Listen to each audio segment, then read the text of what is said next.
Well, welcome back, everybody, and we welcome you to the Super Smash Bros. Ultimate NintendoVS US Fall Open 2021. I'm your host, Jordan Kent, and joining me, two faces. It has been far too long. Vicky, Kitty, Supergirl, Kels, welcome to the program again. And Vicky, it's been 2 years since we've had a chance to sit in the chair. How excited are you to check out some of the action here So today? excited, Jordan. Just the fact I'm here with you and Kels, guys. I feel like the last time we were all here together has just been forever, but now we are here. It was going to happen eventually.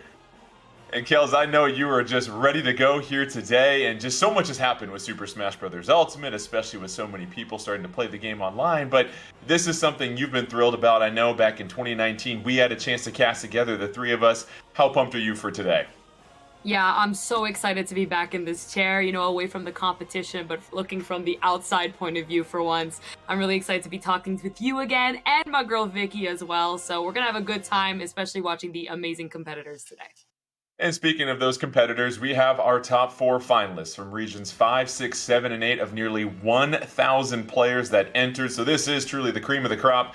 Today, they're fighting not only for bragging rights and pride and fun and everything that comes with these types of tournaments, but a lot of prizes. So let's go ahead and list these off here. We have a gaming chair, a gaming headset, a NintendoVS US Fall Open 2021 trophy. This is the only place that you can get that here. 10,000 My Nintendo Gold Points, Super Smash Bros. Ultimate Jacket, a backpack, a Nintendo Switch carrying case. Oh, we're still going here. A Super Smash Bros. Ultimate pin set, a NintendoVS badge, and a NintendoVS lanyard. So, go ahead and open up another storage unit for all the prizes you'll be getting here today. But looking at this bracket here, Vicky, as we mentioned, 4 top players of nearly 1,000 coming in here. One thing that stands out as we look at who they chose to fight with, we're going to see a variety of playstyles here today. Absolutely. I mean, when you have a roster of 81 characters so far, 82 if you want to count Sora, who comes out this upcoming Monday, that's what you're going to see here. A plethora of characters, and I'm so excited to see how these different playstyles are going to go into some of these matchups, because we have players like who main Yoshi, Donkey Kong, Samus, Pac-Man. It's going to be a really fun time to see how these players really try to adjust depending on those matchups. Yeah, you see the names there, Ryflip, TM7, Zap, who will be called Zap from this point moving forward, Emo Lord, and Colmar. But, Kels, we heard about some of the fighters that they are going with. Is there anybody in particular you're excited to see?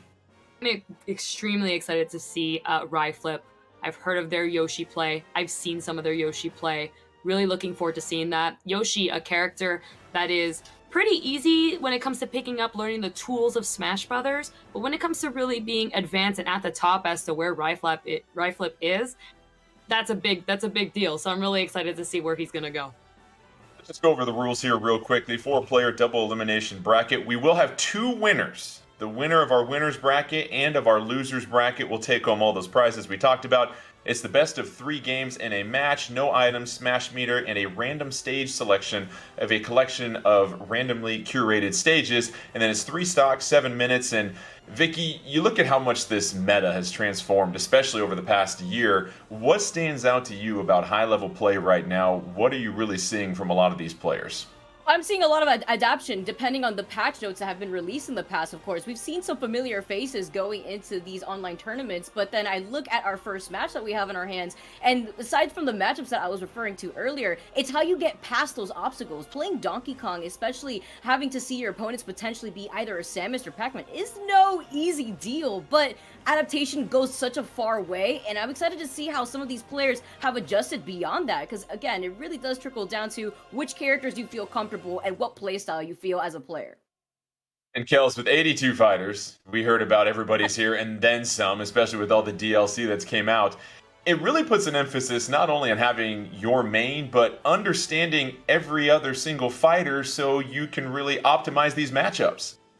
Right, exactly. You said it. The fact that we have 82 fighters, that's a lot of time to study. The players that we're seeing in bracket today worked on all those matchups. They're all available online. That's the difference from offline. If you go offline, you have your regen, who who mains who, and it's those handful of players you have to prepare for. But in this world, where everyone came together online, you don't know what you're getting. So it's important you really study every single character for you to wind up here today. All right, well, looks like we're getting ready to get started with our first match of the day. Don't forget, we're going to have two winners here. It's our finals for regions 5, 6, 7, and 8. Don't forget, later this evening, we'll bring you the finals for regions 1, 2, 3, and 4. And as we said before, so much has happened here, and already a surprise. Hold up. Zap this entire time, we were told, was going with Donkey Kong here, Vicky, but bust out the Luigi. Yeah, I mean, you know what? This is kind of the mix-up that you have to expect when it comes to playing so many of these characters online. Like Kel said earlier, they're all available to you, and it's just a matter of adapting beyond that, which we already see Flip doing really well, but he's got to respect some of those big hitboxes. He's staying a lot more grounded, but Yoshi has such an elevator game, he quite literally takes you up to the top, but Luigi loves to do the same thing. Yeah, Kel, the aerial mobility of Yoshi is terrific, as you continue to mention. But as you said off of Vicky's comment, you called that right there, Kels. Yeah, you know, and especially when it comes down to these matchups. If a character like Donkey Kong does struggle and gets a little bit comboed by, Yoshi, you might feel a little bit more comfortable to pull out your Luigi, especially Luigi having such a strong combo game in this game against that big nose like Yoshi. It might come into play here to really help him out. Even at the moment, 95 to 84, barely nothing. Both players at the moment really feeling themselves out to see how they're doing. Zap unable to convert on that down throw, does follow up right there. Flip trying to get back up on stage, and now you're at nearly both 100%. And at this point here, Vicky, who can get that solid, consistent hit to go ahead and get that first KO? Oh, well, right now, with Zap having the stage control, this is looking a little scary here for Flip, and that's exactly why. It was a good attempt at the get-up attack from Ledge, as it is invincible, but Zap is playing so slow here. He wants to go for the win condition that Luigi usually has, which is the grab, but at this percent, he also has to play safe because Yoshi has so many kill confirms and a lot of knockback potential, like those eggs, when you're so close to the blast zone. Ryflip went 12-2 in their best of 32 to advance at this point. Played with Yoshi the entire time through that round of 32, saw a lot of success, and now just trying to avoid the hands of Luigi here, Kels, because as you know, Luigi, all it takes is one hit, and you are getting strung into a combo, and you're going to be in deep trouble at that point. Yeah, you said it, Jordan. Like, if he takes one hit, you're either taking a huge 0 to death, or you're going to get a lot of damage. One or the other. Luigi just so strong in that sense. And I think that's why it's so important that Zap has been playing so patiently. He's doing such an amazing job at just controlling the center of the stage, and you're seeing him push Ryflip away. Ryflip, as Yoshi, is going to want to maintain those corners, use those eggs to really push Luigi away so he doesn't get grabbed. And there's the grab by himself, get the down special. That's gonna be the KO, you know. We're back to the next stock, and Zap here with the stock lead. And Vicky, you've seen that before so many times. That down throw into that confirm is just such a deadly 1-2 combination for Luigi. Yeah, that, and remember we talked about the combo flip when it comes to taking everybody all the way up with the elevator, and it's with both of these characters that you really have to look out for that, and that's why you see Zap playing so patiently, staying grounded. He doesn't want to try to contest Yoshi in the air with that A button being so powerful for that character's kit. And you see him being able to get that dash attack after that roll punish that he was able to do, and again, it's just really him being really patient. He wants to make sure to go for these grabs, because once Luigi gets that grab, you are at risk of losing that stock, and at this point, Flip cannot risk that. Here is Ryflip trying to edge guard here at this point. Zap gets back up on stage, shields that well. Both fighters kind of whiffing here at this point. It's a 2-1 stock advantage for Zap. Down throw trying to get the conversion, but Ryflip able to get away from that, Kels. Yeah, luckily, we now see some rage on the end of Zap. As I say that, the commentator's curse always coming into play. He does end up losing that kind of percent gap as to when this does connect. But as I say that again, the curse coming in, Jordan. Just taking my words away. Rifle's going to lose that game one. Zap, tremendous play, really using Luigi's advantage to the best against this matchup being Yoshi.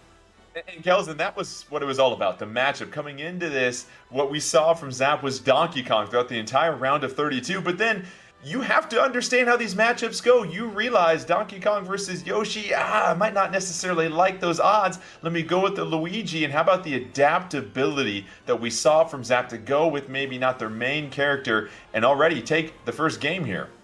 Exactly. You called it, You have to really plan when you're going up ahead. And, we did have a little bit of a break before right now these finals are going on, right? It gives you time to really research your opponents. Who do they main?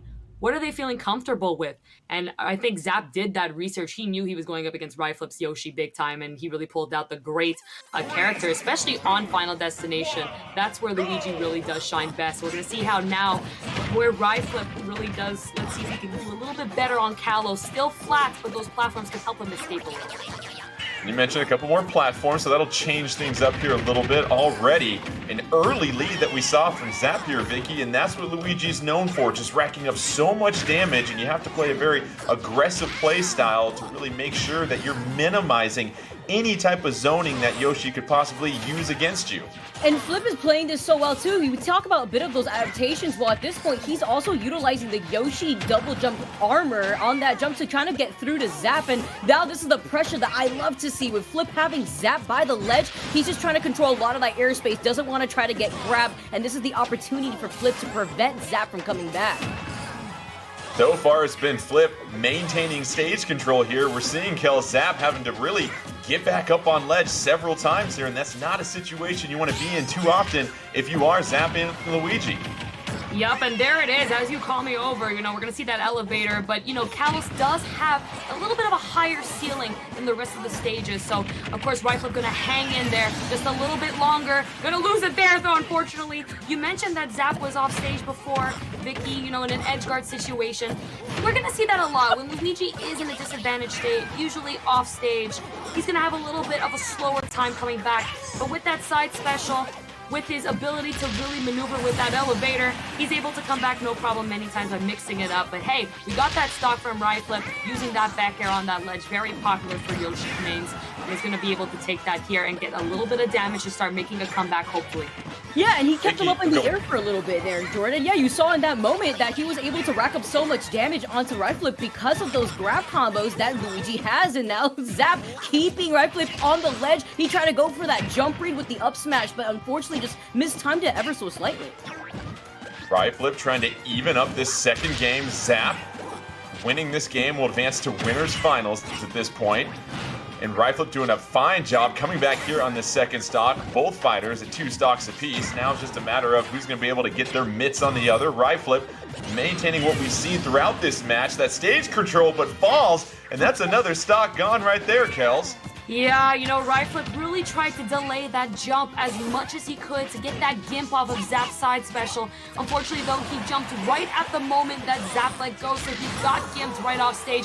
Luckily, though, that up air is going to take him right back to a 0-6. Honestly, it's like 0-0. Barely any knockback difference right there.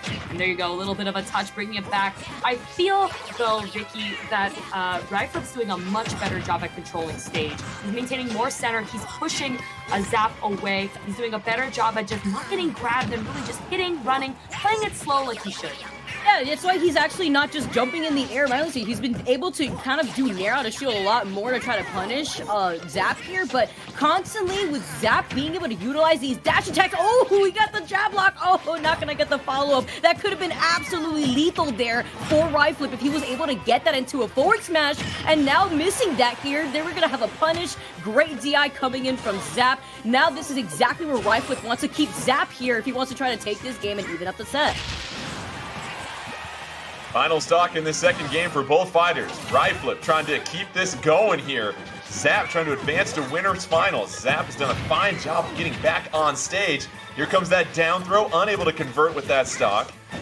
Ryflip trying to be a little bit more cautious, chucking out some of those eggs, some safe aerial approaches. Again, the back throw coming from Zap. And this is what it's all about here. Kels as Zap takes the final stock off a Ryflip and will advance in another game that comes down to the wire. That anxiety was way too high for me, Jordan. That was a lot. Those last hits, especially the armor coming out of Yoshi, right? When he would jump out of that elevator was just a lot. So I did not expect him to even get out of that, but unfortunately, we don't get to see a game 3 here. Ryflip is going to take that loss to Zap, but Zap, again, understood what he needed to do. I feel like Ryflip was doing a really great job at understanding how to adapt. Okay, I need to play a little bit slower, keep that stage, all of that. But, Zap just did such a good job at adapting. Okay, this is not going well. Let me try this instead. He was mixing it up and really adapting based on the opponent's adaptation, which was really interesting. I love to see it. And Vicky, what really seemed to stand out was the punish that we saw from Ryflip on Zap. It just seemed like just a few more percentages on that side smash was going to be enough right there, but the DI was expertly done, and that was able to extend things for Zap, and now Zap will move along on this bracket as we take a look. Winners finals, Zap punching their ticket, which means that'll send Ryflip down to loser semifinals. Up next, we'll have Emo Lord and Colmar, and I think Kel's made a really good point here, Vicky. This is knowledge as far as who these players chose to fight with to get to this point. We saw the switch from Donkey Kong to Luigi for Zap. That paid off. Up next, we presume it'll be a Samus versus Pac-Man. Colmar using Pac-Man, Emo Lord using Samus. And if that is the matchup that we're going to see, this Samus versus Pac-Man, what intrigues you about that? I feel like at this point, looking at how Zap was playing Donkey Kong earlier in bracket and then seeing the Luigi come out, that a lot of these competitors just have other characters that they could pull out. Again, we highlight, there's just so many characters in this roster, over 82 characters with Sora's inclusion, that you have to expect that some of these players have been able to play around with other characters to help cover those bad matchups. With the Luigi coming out looking at Zap, we could assume here Colmar, although he played Pac-Man a majority of his bracket run, we also saw the Banjo come out at one point, so who knows what we have in our hands when it comes to this upcoming matchup. Well, if it is Samus versus Pac-Man, you might want to get a lawn chair because it's going to be a bit of a patient battle. You're going to sit back, have some sweet tea on the porch, and just watch these two go at it for a little bit. A very measured, tactical battle we might see between these two. Yep, it's going to be a long one, guys. Pac-Man, Samus, I mean, it could be quick, it could be short. It's one of those matchups. Samus has received a lot of changes over the meta of the past 2 years and has really showcased it online. But even coming now back onto the offline era, her kill power has really gone exceptionally powerful and really good compared to Pac-Man, who really relies on setups, control to really get those edge guards. That's going to be the trouble here for Colmar. You might have a great stage control coming out for Pac-Man in the beginning, might make a lot of damage really quick, but getting that kill might be the struggle that we're going to see here. Well, no surprises when it comes to fighter selection. We've got Samus and Emo Lord versus Colmar and Pac-Man, and with Pac-Man, Vicky, it's about maintaining that stage control, using that hydrant, some of your aerial mobility to really force your opponent to play aggressive. Yeah, Pac-Man just has so many tools in general to force you to get into Pac-Man space, and of course with that bell, getting that stun and keeping the bell by the ledge like this could be so difficult for Emo Lord to come back towards the stage. Look at this pressure that we are seeing from Colmar, but Emo Lord is not having it, does get that directional air dodge back towards the ledge and back towards the stage. Emo Lord finally able to reset neutral, but it really has been all Colmar so far here, Kel, setting up essentially a wall using that hydrant and really doing a great job of just guarding that ledge. But now the tables have turned a little bit, and here is Emo Lord, a chance to be the aggressor at this moment. The out-of-shield options that Pac-Man has with that fair is really, really powerful against Samus, especially when Samus does go for that commitment. I love Colmar's patience, but yet being aggressive, putting on the pressure without actually committing first is really where Samus struggles. That's where she's going to just kind of say, okay, I can hit you pretty hard, but how do I hit you? So Colmar playing really, really well with that, but now we're at that, percent, 136 to 123. Samus does have the edge in terms of that kill power. So it's going to be a little bit tricky to see Colmar playing very smart and controlled, not giving the opportunity for Samus to really get that KO at the moment. So we're going to see if that can be a little bit of an opportunity for Colmar here to take a percent. There it is, and that it is. The edge guard Kiwi, it's looking good, Vicky. Yeah, no, this is actually crazy here. Now Colmar is going to be able to utilize this opportunity to just keep up the pressure. This is momentum right now in Colmar's favor. And with that hydrant by the ledge, just like you were saying, Jordan, it's so tricky to try to actually jump around that. That water that comes out is essentially that wind box that forces you out of position. And you want to see Emo Lord here try to get these grabs, is going to be able to utilize some of Samus's kit to try to keep Colmar by the ledge. And needs to take this stock immediately because you already see 136 and Emo Lord's already at 44% on their second stock. And it seems like at this point here, Kels, if you're Colmar, you're just trying to chip away and get some residual damage to set yourself up for your second stock, and that's what we're seeing so far. Colmar doing a great job of just staying alive here. Yeah, what? Colmar's making me eat my words. I said in the beginning that, you know, he would have a very hard time taking these stocks, but it's the other way around. Emo Lord just having such a hard time getting in to find those hits, the right hit, in fact, to take that stock. You know, Samus, the way that, you know, she gets her kill options is right there, the charge blast, but there was always a hydrant or something in the way, stopping him from really completing her mission. So now that that is out of the way, let's see if we can get some damage from Emo Lord to really bring this back. Here we go, the up air strings. No, gonna fall right out of it. Colmar gonna use that hydrant to break that ice. Yeah, Kales, when I was a kid, I always hated when the hydrants got in the way of my charge shots when I was out in the street playing. But here is Emo Lord at this point trying to even things up. Colmar did some fine work in that first stock to really rack up the damage, has a huge advantage at this point, 111 to 17. And now you mentioned the kit of Pac-Man, Vicky, just keeping Emo Lord at bay. This Melon gonna drop in the hydrant once again, just causing all sorts of issues for Emo Lord.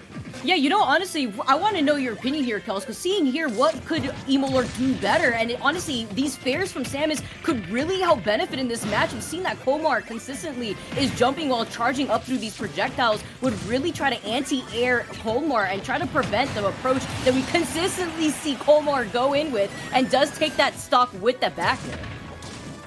You're totally right, Vicky. I think the biggest issue that we're seeing from Emo Lord is that, you know, he's playing in two ways here. Either very aggressive, trying to hit Pac-Man, which is what Pac-Man wants. He wants you to try and get over those hydrants, get over those projectiles, so that he has an opportunity to counter your landing. Or the other way around, Emo Lord staying way too behind and really dedicating his time to putting out projectiles, which doesn't really bother Pac-Man, because Pac-Man's just behind something, charging another option, getting ready for the next setup. Samus might be on step 1, but we have Pac-Man here on step 5. So I think Emo Lord really needs to do a better job at just maintaining the right spacing. Maybe a 2-roll distance and just waiting for Colmar to make that first decision before Emo Lord really does commit to it. But there you go. Oh, and the stuff from the bell. Oh my goodness, followed by the smash attack, and that is Colmar and Pac-Man putting on a clinic in stage control, Vicky. And despite all the tools at their disposal, that was just extremely difficult for Emo Lord. It always felt like Emo Lord was either on their heels or having to fight through a hydrant that entire matchup, and it was just very easy for Colmar to really condition everything that Emo Lord was trying to do. Yeah, it really seemed like that beginning interaction really set the pace for Colmar at the very, very start. And when you keep Samus by the ledge like that and you consistently are putting in that pressure, it's so hard to try to get through that wall. We saw Emo Lord lose their first stock rather early in comparison to Colmar, who lived at nearly 160%. Let's stop by at Pokemon Stadium 2 for our second game here. Colmar winning the first one in decisive fashion and not wasting any time here trying to take Emo Lord for a ride off the left blast zone, but not far enough. Emo Lord able to get back on stage, connects with a nice charge shot right there, and it's a good little recovery here, Kels, because this is quickly starting to get out of hand for Emo Lord. Yeah, you know what? A little bit of a scary situation. Emo Lord was able to compose himself, get right back to it. Now, I really like this stage a lot, Vicky. You know, PS2, we go way back to PS2 all the time, you know. This is a stage that is very neutral for both characters. So I think that here Emo Lord can use this opportunity to really learn the basics against Pac-Man here and what Colmar's mission is as to getting Samus to do something first and then reacting to it. And I think that has to be kind of switched. So the more room should be able to help Emo Lord stay back and really find that opportunity to get in properly. Yeah, I really agree. You can even see right here, Emo Lord utilizing the up B and the fair. That's what I like to see. I want to see more utilization over that fair. Prevent Colmar from coming back, and does find the first stock, now setting Emo Lord up in the advantageous position at the start of the game. And he's still going. This is that momentum now shifting in favor for Emo Lord, as Emo Lord has that stage control. Let's see if Colmar can try to reverse this. And we are seeing a different Emo Lord. You see already just all over Colmar, trying to get him pinned in a corner at this point. Emo Lord really finding some separation here, Kels, and you love the different approach in this second game. Yeah, a complete different Emo Lord. You know, that stock was taken. I think that there's a sense of just, oh, okay, all right. A little bit of a panic there, but getting right back on top. And Emo Lord's going to even continue the pressure that he started on stock number 2. Wow, what a complete different game. And I think it's really the space of this stage that is making Emo Lord able to play his game of using the projectiles, getting the follow-ups, really that Samus knows and loves to do. Emo Lord enjoying the extra real estate of Pokemon Stadium 2, out to a 3-1 stock advantage. Colmar unable to take advantage of the stun, trying to get back up on stage, gets met with a bomb right there, but here comes the fire hydrant, dropping down on Emo Lord, and now it's Colmar in this situation here, Vicky, trying to maintain a little stage control, but it might be too little too late, as this has been a terrific game so far by Emo Lord. Hey, Jordan, what is this 180 that we are witnessing from Emo Lord? At this point, the back throw isn't even going to do it because Colmar doesn't really have a lot of range to work with. And even trying to take these angles, avoid the hydrant. And because of that, Emo Lord does recover above the ledge, does get stunned. And Colmar isn't going to waste that opportunity, does find that stock. But is it too late at this point, Jordan, with Colmar having to play at one stock? 2-1 stock advantage for Emo Lord. Nice separation so far, but we've seen Colmar able to rack up the damage by playing patient, trying to cycle through those options, but Emo Lord not really giving Colmar much chance here, Kels, to get some of these setups going. You know what, Jordan? I think Colmar is starting to figure some stuff out. I think he's playing a lot more patient again, retreating to what we saw on game 1, where now he's not really playing his game. He's playing now Emo Lord's game of just this aggression. Emo Lord really trying to get in and get that percent and even just the kill so fast when you just don't need to. Emo Lord has such a lead, and yet he's still pushing himself forward and has no reason. And this could be a huge comeback potential here for Colmar. We're going to see if, though, we're going to have... No, not going to take a stock just yet. The bell, though, going to come into place. Vicky, that's a stock. Yes, it is, and I agree 100%, Kels. Colmar has not only slowed things down, but is actually able to cycle through the stun bell more frequently, and that's what's really been helping out in this matchup. Colmar has recognized that Emo Lord doesn't feel comfortable against the bell, and having to lose those 2 stocks already after having the advantage could really put a dent to that momentum that you built on earlier. There's the down throw. Colmar about to even up this match after trailing 3 stocks to 1. The utilization of the bell, a little bit more patience, has turned this game around. Colmar, one more win and advances to winners finals to take on Zap. But can Emo Lord extend this to a game 3? Colmar sitting at 104, throws the bell. Here's the smash. Not enough though, Kels. Yeah, we're getting closer now, down to the wire again. I feel like Emo Lord just pushing himself way too much, and it's giving such an opportunity here for Colmar to hit and hit and hit. I don't see... Oh, there we go. You know what? Again, maybe, guys, we shouldn't commentate. Maybe we should just let them play. Put some good gameplay and let the game speak, because whenever you and I have an idea, Emo Lord has just told us to be quiet and let me show you what I got real quick.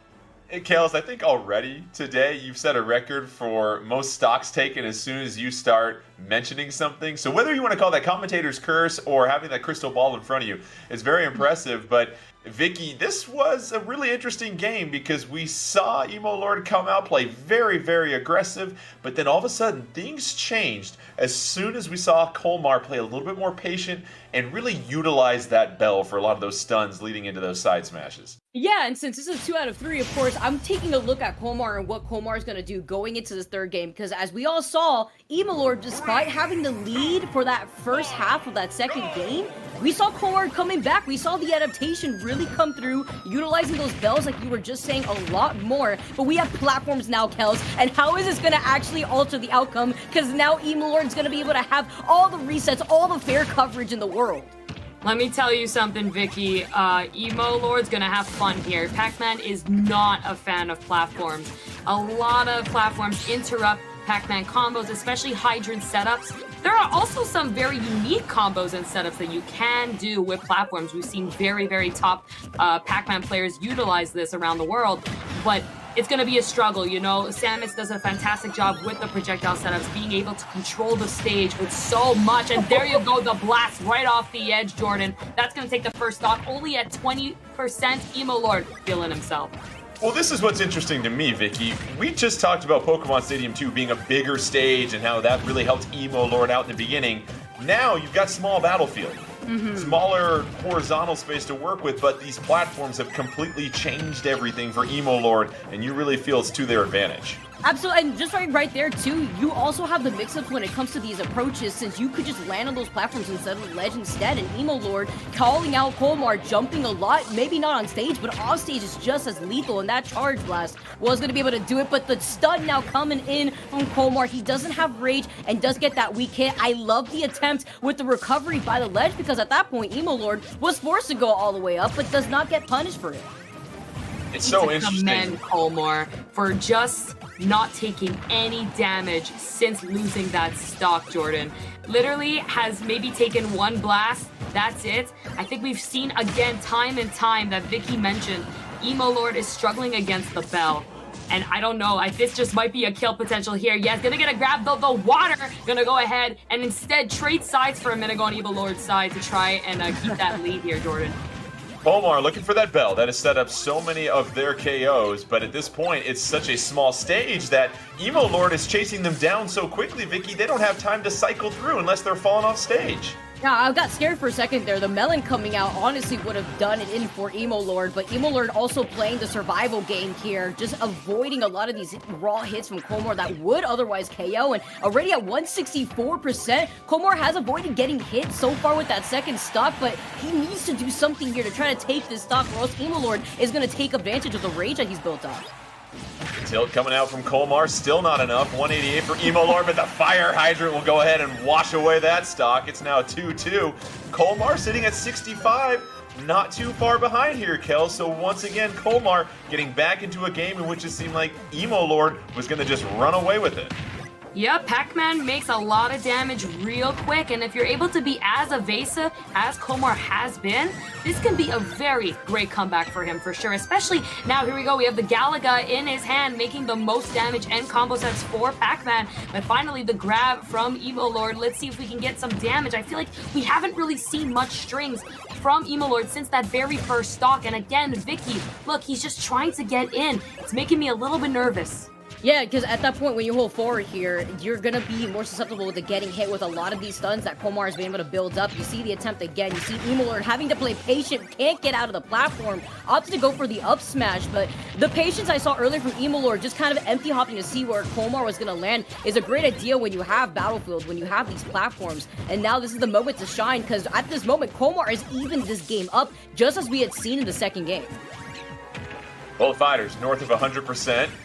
We'll see what options Colmar decides to cycle through. It's been that bell that has led to so many of these KO conversions. You see the hydrant trying to slow things down on that bottom platform for Emo Lord, but now it's Colmar switching things up, but that's Emo Lord whittling Colmar down to the final stock.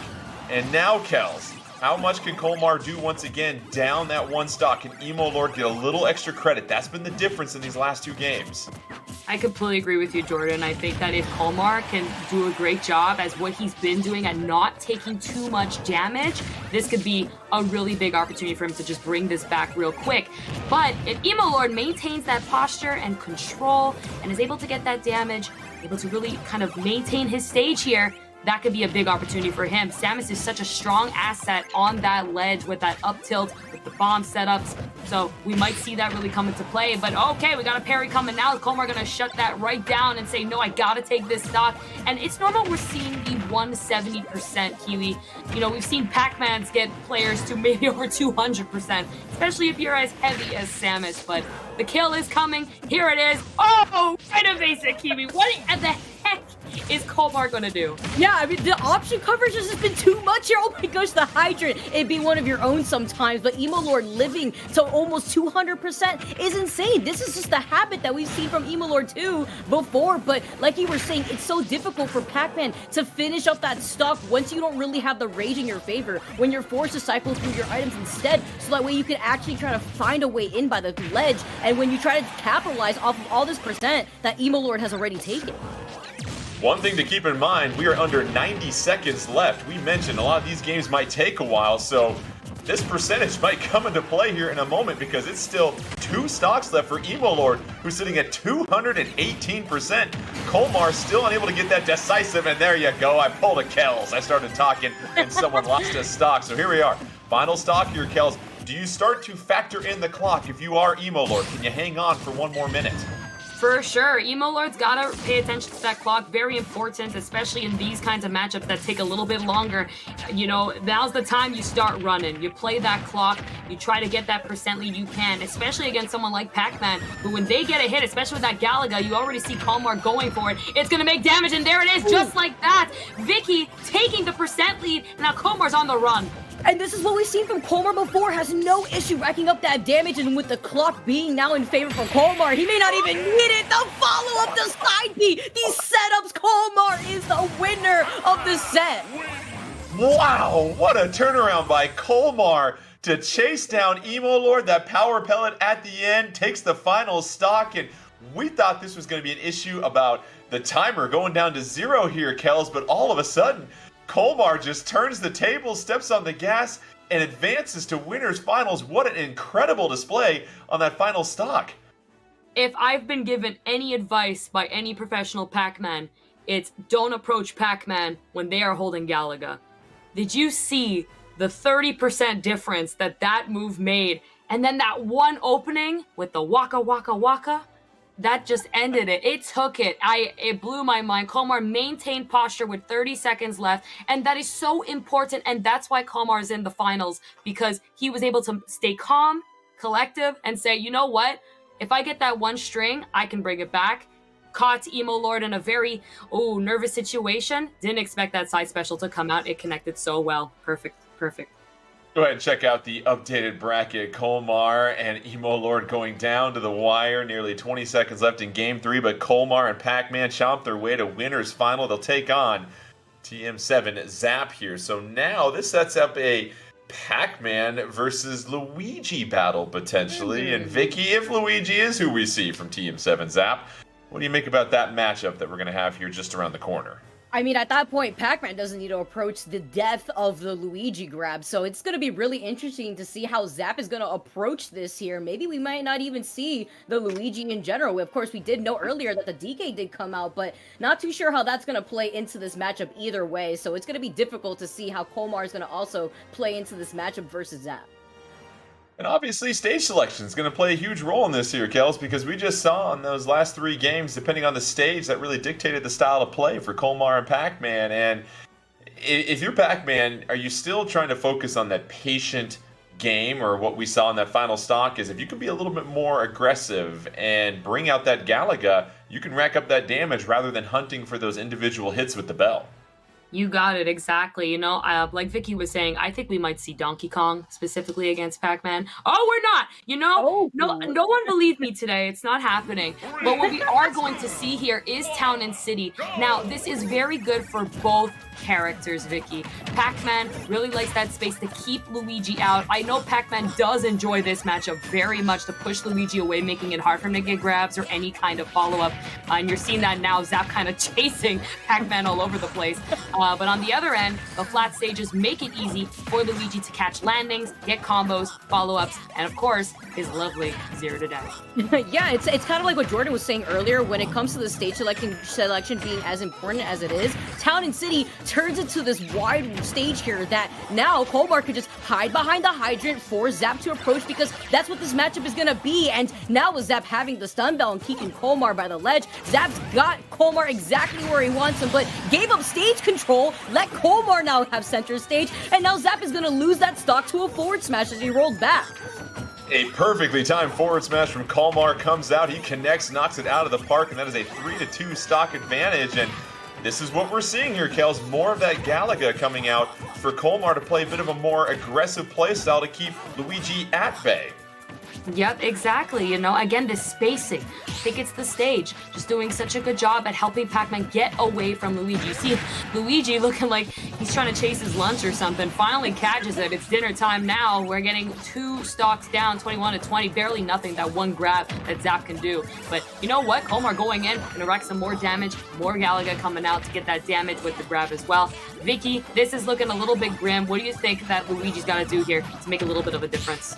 Take advantage of these platforms here. Use it as a way to close in this distance that the Hydrant builds up for Kolmar. And just like you said, you don't want to approach with the Calico coming out. And we saw that from Zap. Hopefully he takes that into mind after being able to have some time and look at that last set potentially. But now with Kolmar being able to try to shove Zap away with these back airs, the rising back airs, and then the Bell follow-up, it's looking really hard because now Zap has already taken nearly 120. He has to forcibly get out of this ledge, but here we go. That one grab can make all the load of difference if Zap could do something about this. 118 to 71, Kolmar building a bit of an advantage here. Both fighters on their second stock. Here is Zap knocked off stage. Kolmar cycling through the options, chucks down that Hydrant. No luck there, so excellent play by Zap to get back up on stage and even things out. And you've got some rage building now for Zap, so it's just a matter of, can I get my hands on Pac-Man? If I can do that, I feel like I can take this stock here. Yep, the platforms are coming back now, so this is going to be an opportunity here for Zap to make a difference. But once again, the Kel's curse happens. You know, Kolmar going to take that stock and call it a day. Like the fifth one today, I feel like. That is great. I don't know, man. I don't know. I got some luck going on. I don't know if it's the storm here in Montreal, but something's going on my side. But hey, you know what? Kolmar going to take that to his advantage here, Vicky. Just going to kind of keep up that wall. Look again, Zap trying so hard to get around. The platforms are now gone, which is pushing Kolmar to even have an even bigger advantage now. Yeah, you can see now Kolmar now getting that grab, but can't get the follow-up. When you don't want to try to contest Luigi's Cyclone in the air like that, it just kind of snuffs out a lot of these approaches, and that was so scary right there. The Cyclone honestly could have sent Kolmar off to the side, take that stock, especially at 141, but is able to utilize the up B trampoline to just get out of that situation. It's the get off me card here, and that's what you really have to do here when you're at 141 if you're Kolmar. Kolmar really trying to set themselves up for this third and final stock. Already has Zap at nearly 80% and just playing patient here. Kel's really conditioning Zap and just reading their approaches and able to chip away with some aerials as Zap finally gets Kolmar down to that final stock. But this is where you want to sit at if you're Kolmar. 90-0, both of you on your final stock. I really believe that the only way Zap here is going to finally get in the way he needs. Okay, we have a mistake. It's one mistake that makes the difference, but the water is able to help his friend out and say, I got you. You're okay. You're allowed to make one mistake here, and is able to live to see another day. But I feel Zap needs to stay centered. He needs to find a way to really shield these options and wait patiently for them to really be committed so that he can get down. And that's exactly what he's doing. I don't know if he's listening, but I'm happy that we can make a difference for him. Yeah, just Omar trying to take away this last stock here, Vicky. Yeah, he was just staying grounded the entire time right there. It's like what Kels was saying, just having to just hold back, see where exactly Kolmar was going to land here, because this is the opportunity, being at 140 and having to not only go through the Hydrant, but also having to go through the projectiles that Kolmar is throwing out is a lot here, because Zap's win condition is to get that grab, and you want to avoid that stun unless you could use it as a double-edged sword against Kolmar. 78 to 153. Kolmar with the stage control at this point. Zap trying to just get through this Hydrant, and there's the apple. Not enough, though. Zap able to stay on the stage. Getting a 164, though. Is the second dose going to do it? Yes! So that apple going to rock Zap to his core, and that is going to be the first game going to Kolmar. And Kels, we saw from Kolmar, when you could maintain control of the middle of that stage, you were really just dictating and reading everything that Zap was doing, and you were just able to connect on enough of those aerials, enough of those projectiles to keep Zap at bay to set yourself up for an easy KO once you got Zap north of 150. You said it all. I really think that we may see a character switch to the Donkey Kong because of this. Donkey Kong has enormous legs. I think we've seen them. They're quite beautiful. they go through a long range, and it would help in this case to really get through projectiles like even the orange or even the double apple. You might even end up catching it. There's some options that DK really does have. He might get comboed and damaged a lot, but as a big heavy guy, you might expect that. But he would be able to have that kill option, especially if you get a little bit lucky on the random stage side. We end up on a platform stage. That's going to benefit DK a lot when it comes to knocking his head onto Pac-Man. So we'll see what he can get here, Vicky, but I'm hoping for the DK.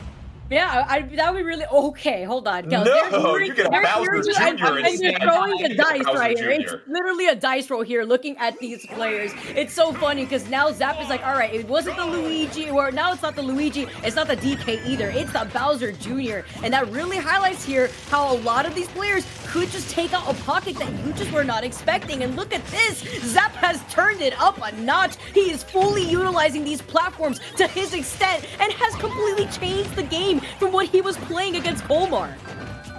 This is what's interesting here, Kels, because Bowser Jr. has some really long-lasting hitboxes that can catch you off guard as far as how long they just hang out there, and it kind of throws off your timing sometimes. And it's an interesting switch-up, but so far seems to be paying off some dividends, as Zap has got the early advantage here, both fighters on their first stock. Yeah, you said it. Sometimes, Bowser Jr. May not be seen very much in Super Smash Bros. Ultimate, but we do end up seeing quite the powerful ones. Not only do they make quick damage, but they knock out in the court. They play some good baseball. I played a couple with them, and they're really good at the game. So this is definitely something that you have to know. Bowser Jr. is one of those rare characters, and if you don't know how to play against this character, it can really throw you off your feet, especially when it comes to those kill options. And some of those intangible limbs as well too, Vicky, you figure will help reach for that fire hydrant, but so far it's been the same result for Colmar. Takes that first stock and now trying to just build a little bit of an advantage. And the hydrant, Vicky, it is really just dictating all of these matches with Colmar. The excellent use of that has got Zap on the ropes here a little bit.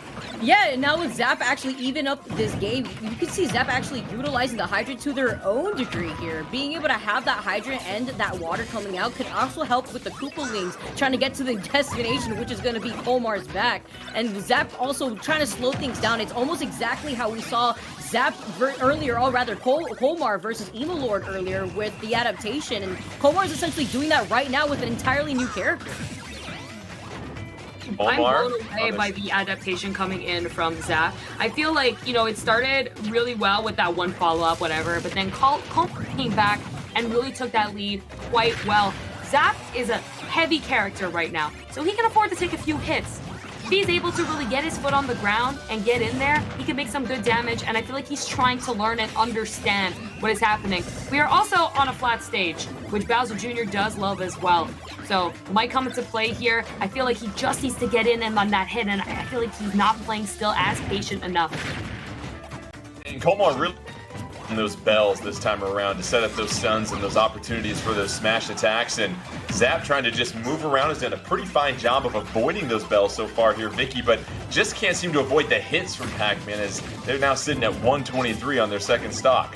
Yeah, the difference here is that not only is Colmar now slowing things down, but now they're able to keep so much pressure onto Zap whenever they're on that ledge, and I feel like that's really what's allowing him to keep this aggression. Despite Zap being at 135, though, it's exactly what Kels was saying. This is a heavy character, and these stuns are going to be so important when you can't even land them because these aerials from Zap are preventing the stun from even landing. So Zap doing a fine job of just hanging in there on their second stock here, Kels. We saw Colmar start to try to run away with this, but now Zap just a couple of hits away from evening this thing up. You have to love the patience, and there's the exploding crown card, and that'll go ahead and give Zap the advantage here. Yep, not only is Zap a heavy character, but we were talking about all set that Colmar is going to take a little longer to get those kills, even with such great patience and follow-ups and setups. That's Pac-Man, to make him a little bit more balanced for everyone. He might do all that, but he's going to take a little longer to get those kills. So hopefully we're going to see that very soon so Colmar could bring it back. But Zap could be taking this to a game 3. I'm just so amazed at the character diversity because Luigi, Bowser Jr., Donkey Kong, they're all so different. So it's great to see the talent coming from this player, Zap, really putting in the work and trying to adapt so hard right now, taking advantage of the platforms of Town and City and also the flat ends as when it does transition as well, Vicky. Yeah, now at 196, you also have Zap working with a lot of rage, so aside from Colmar having to adapt and doing so successfully, he's still been able to take a lot of damage here, 30%, and Zap is going to try to run away with that. See, the Koopalings really working into their favor, but a nice snare out of shield to keep Zap at bay. But now landing with an aggressive option, Colmar could take that into consideration if he can manage to try to turn this around. Colmar a win in this game, and we'll go ahead and claim one of our grand prizes here today. but Zap would love to extend it to a third game at this point. Does a fine job of building up nearly 50% damage in this final stock. But just like that, Kels, all of a sudden, Colmar has evened this thing back up. You know, we talked about it last game, and, you know, you gotta do your homework. Galaga, such a good way of building so much damage. If you get hit with that, or attack Pac-Man's shield while he's holding it, you are sure to take about 50 to 60% of damage. And now we have a complete flip, Vicky. Colmar, 60. Zap, 94. Though, you know, we're talking about the heavy character again, right? Can we see an opportunity here? Oh, I was expecting something right there, actually, Kels. The stun bell actually coming out from Colmar, landing it again. So consistent with it. We even saw Zap carry it earlier on the platform, but with Zap being off the stage, doesn't utilize the platform there to mix up the recovery, but does mix up the way that they get back towards the stage, actually avoiding the ledge, so that way they don't get edge guarded. And Colmar with the key in the air, you'll never see it coming. Zap had not gotten hit by that in a long time, and Colmar had the right tools in the pocket to make sure that they could clutch out winners finals. How about that? Colmar switching to the key, chucking the fastball, and that key unlocks a victory for Colmar. Our winner of Winners Finals will go ahead and take home one of those grand prizes. And Kels, yes, you can cycle through different fighters if you are deciding to try and even things up here as Zap. But at the end of the day, you still have to understand your matchups, and what we saw was this evolution in every single game from Colmar. Regardless of who they faced, we saw their playstyle change in between that second and third stock, it seemed like. You know, Colmar just did such a good job, and I think not only this set, the last set, maybe during the entire tournament, I wish I could have seen him, at just learning. And I feel that's the most important thing when it comes down to competing. Learning, taking notes. We're online, we're having a good time on Nintendo, and I think Colmar did that perfectly. He saw Bowser Jr., panicked a little bit that first stock, and said, all right, let's take a little bit of notes, and was able to bring that back. You know, not only is he smart and taking knowledge about his item play and about his character, but also about how he can use it against all these different types of characters coming out of the pockets. So, Vicky, I'm impressed. It was a really good job. Yeah, really looking forward to seeing what Colmar's got with that Pac-Man. It's not easy, of course, to have to play Pac-Man into a lot of matchups that you are susceptible to getting rushed down in. And understanding, too, just like what Kels is saying, the situation at hand, depending on some of these characters that you're forced to fight, Colmar was able to adapt mid-set, not only against the Luigi, but against the Bowser Jr., too. Go ahead and take a look at the updated bracket as Colmar, who breezed through their round of 32, 12-1, no issues here. We'll go ahead and be one of our grand prize winners. We'll take home that gaming chair, gaming headset, the NintendoVS US Fall Open 2021 trophy, 10,000 My Nintendo Gold points, the jacket, the backpack, the carrying case, the pin set, the badge, and the lanyard. Who else will take home some of the goodies? Well, let's find out with our first matchup in losers semifinal. That'll be Ryflip versus Emo Lord. And Emo Lord playing as Samus here, Kels, took their first loss of this entire tournament at the hands of Colmar. And so now you don't have to deal with this Pac-Man, these hydrants, these Galagas, these keys, these melons, these apples, these oranges, you name it. You don't have to deal with all that nonsense. How might that change the approach here for Emo Lord and Samus? Yeah, you know what? I think that we all lose. And Emo Lord took a loss at the end of the day. And I think the fact that that was his first loss, he's got to keep in mind that he's playing really good. And he's adapting. And he didn't lose 2-0. He lost 2-1, right? So that's something you got to keep in mind too, and that you can get your run back now. So being able to pay attention as to how can you adapt now? How can you go further? Don't lose control of what went wrong, right? Some people slow down when they lose. They end up getting in their head and they say, I wasn't playing so good. But it's important to know what you were doing correctly so that you could do it better in the next time as well. So I think we're gonna have a great match here. Of course, we just had a match that is all pumped up, right? Zap just played a lot of games, so I think he's going to be fired up and have a little bit of an advantage. I don't know if Emo Lord has been playing on the side some friendlies with some friends or has been even just watching and studying the matches. Hello, good to see you. But, we'll see, Vicky. What do you think is going to happen? I don't know, really looking down to what we could expect from Emo Lord and Red Flip in general, just the Samus and Yoshi matchup is going to be interesting at that, because then you also have to worry about that super armor when it comes to jumping into that space. So it's going to be interesting now as we get set up, and it is going to be the Samus and Yoshi that we had seen just earlier. And Kels, it's very much like what you were saying. Emo Lord had played this entire bracket so well and didn't lose in a 2-0. It was a 2-1. So who knows what Emo Lord could do now that they've been able to be way more warmed up now, and already opening things up on Battlefield is exactly Emo Lord's playground. You could see alright Flip, he's gonna have fun here too, but that is to say if he could even land 1% on Emo Lord already. Yeah, Emo Lord nearly 0 to 100. I'm sorry, go on, Jordan. No, Kels, this is all you. I was just admiring the fact that Emo Lord spread it out to a 0-100 lead, and what did you see from that start? Because that's exactly what you're looking for as you're trying to advance. Yeah, what I saw there, you know, was just the opening of Samus. That is the strategic Samus play there. When you get one hit and then you follow up, those platforms are really going to extend every single combo, every single hit to even a further beyond. And it's going to be the same thing with Yoshi. We saw those fair strings, Jordan, back and forth over and over. You know, it's like punching a bag at a gym, but was able to really bring it back 98 to 118. Jordan, both of these characters are very heavy, so get your chair because it's going to be a long one. And that's what's going to be fascinating here. Will it be the stage control of Emo Lord using all those tools at their disposal, or Vicky, the aerial mobility of Ryflip and that Yoshi? You can sometimes really maneuver any kind of thing that you might see in the stage, whether it's bombs, whether it's platforms. This is what really fascinates me about this matchup, this chess match back and forth of mobility versus aggressiveness. But right now, the aggressiveness for Ryflip gives him a 3-2 stock lead here, Vicky.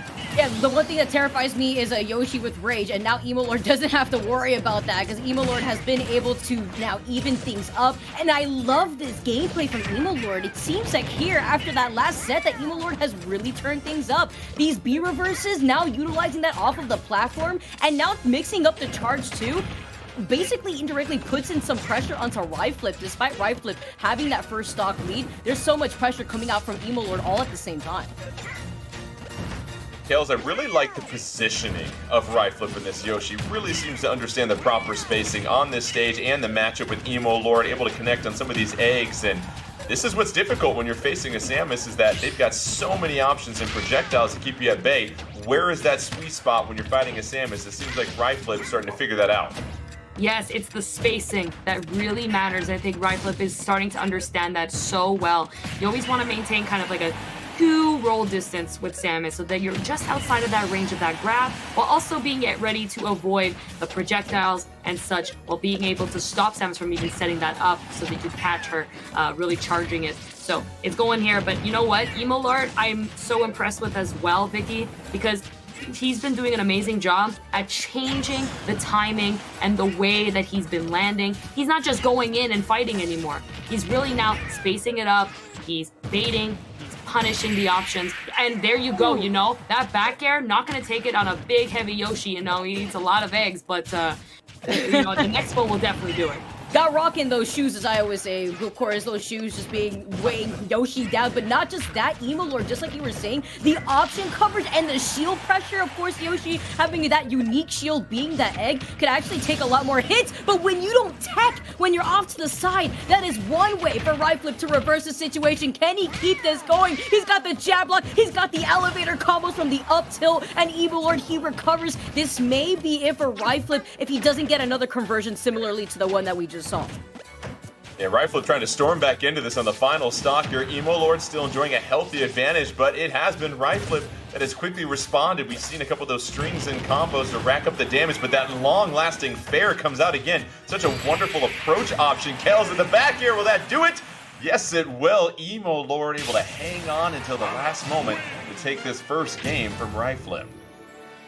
Emo Lord's positioning too. Just the way he kept himself in the center while still throwing out projectiles to make sure that Yoshi was not coming back on that stage. And then that last nair, the landing hit of it kind of circles all around Samus. So even if Yoshi got behind her, she was ready to just kind of shoot her off of there. Yoshi unable to really snap that ledge and recover safely. Yoshi usually does have to commit and double jump back onto the stage using the armor, which makes it a lot harder for Yoshi players to land against projectiles like from Samus. So we did see that advantage coming in from Emo Lord there. And now I'm just excited to see where game 2 is going to be and to see if any stage difference is going to make the difference. I think that's the question here, Vicky. We're obviously going to get a stage change here, these randomly curated stages that have been selected as we go back to Pokemon Stadium 2. But do you see a strategy change at all for Ryflip and Yoshi? Anything that stood out to you in that last game, or is it just rinse and repeat and hope for a little bit better results?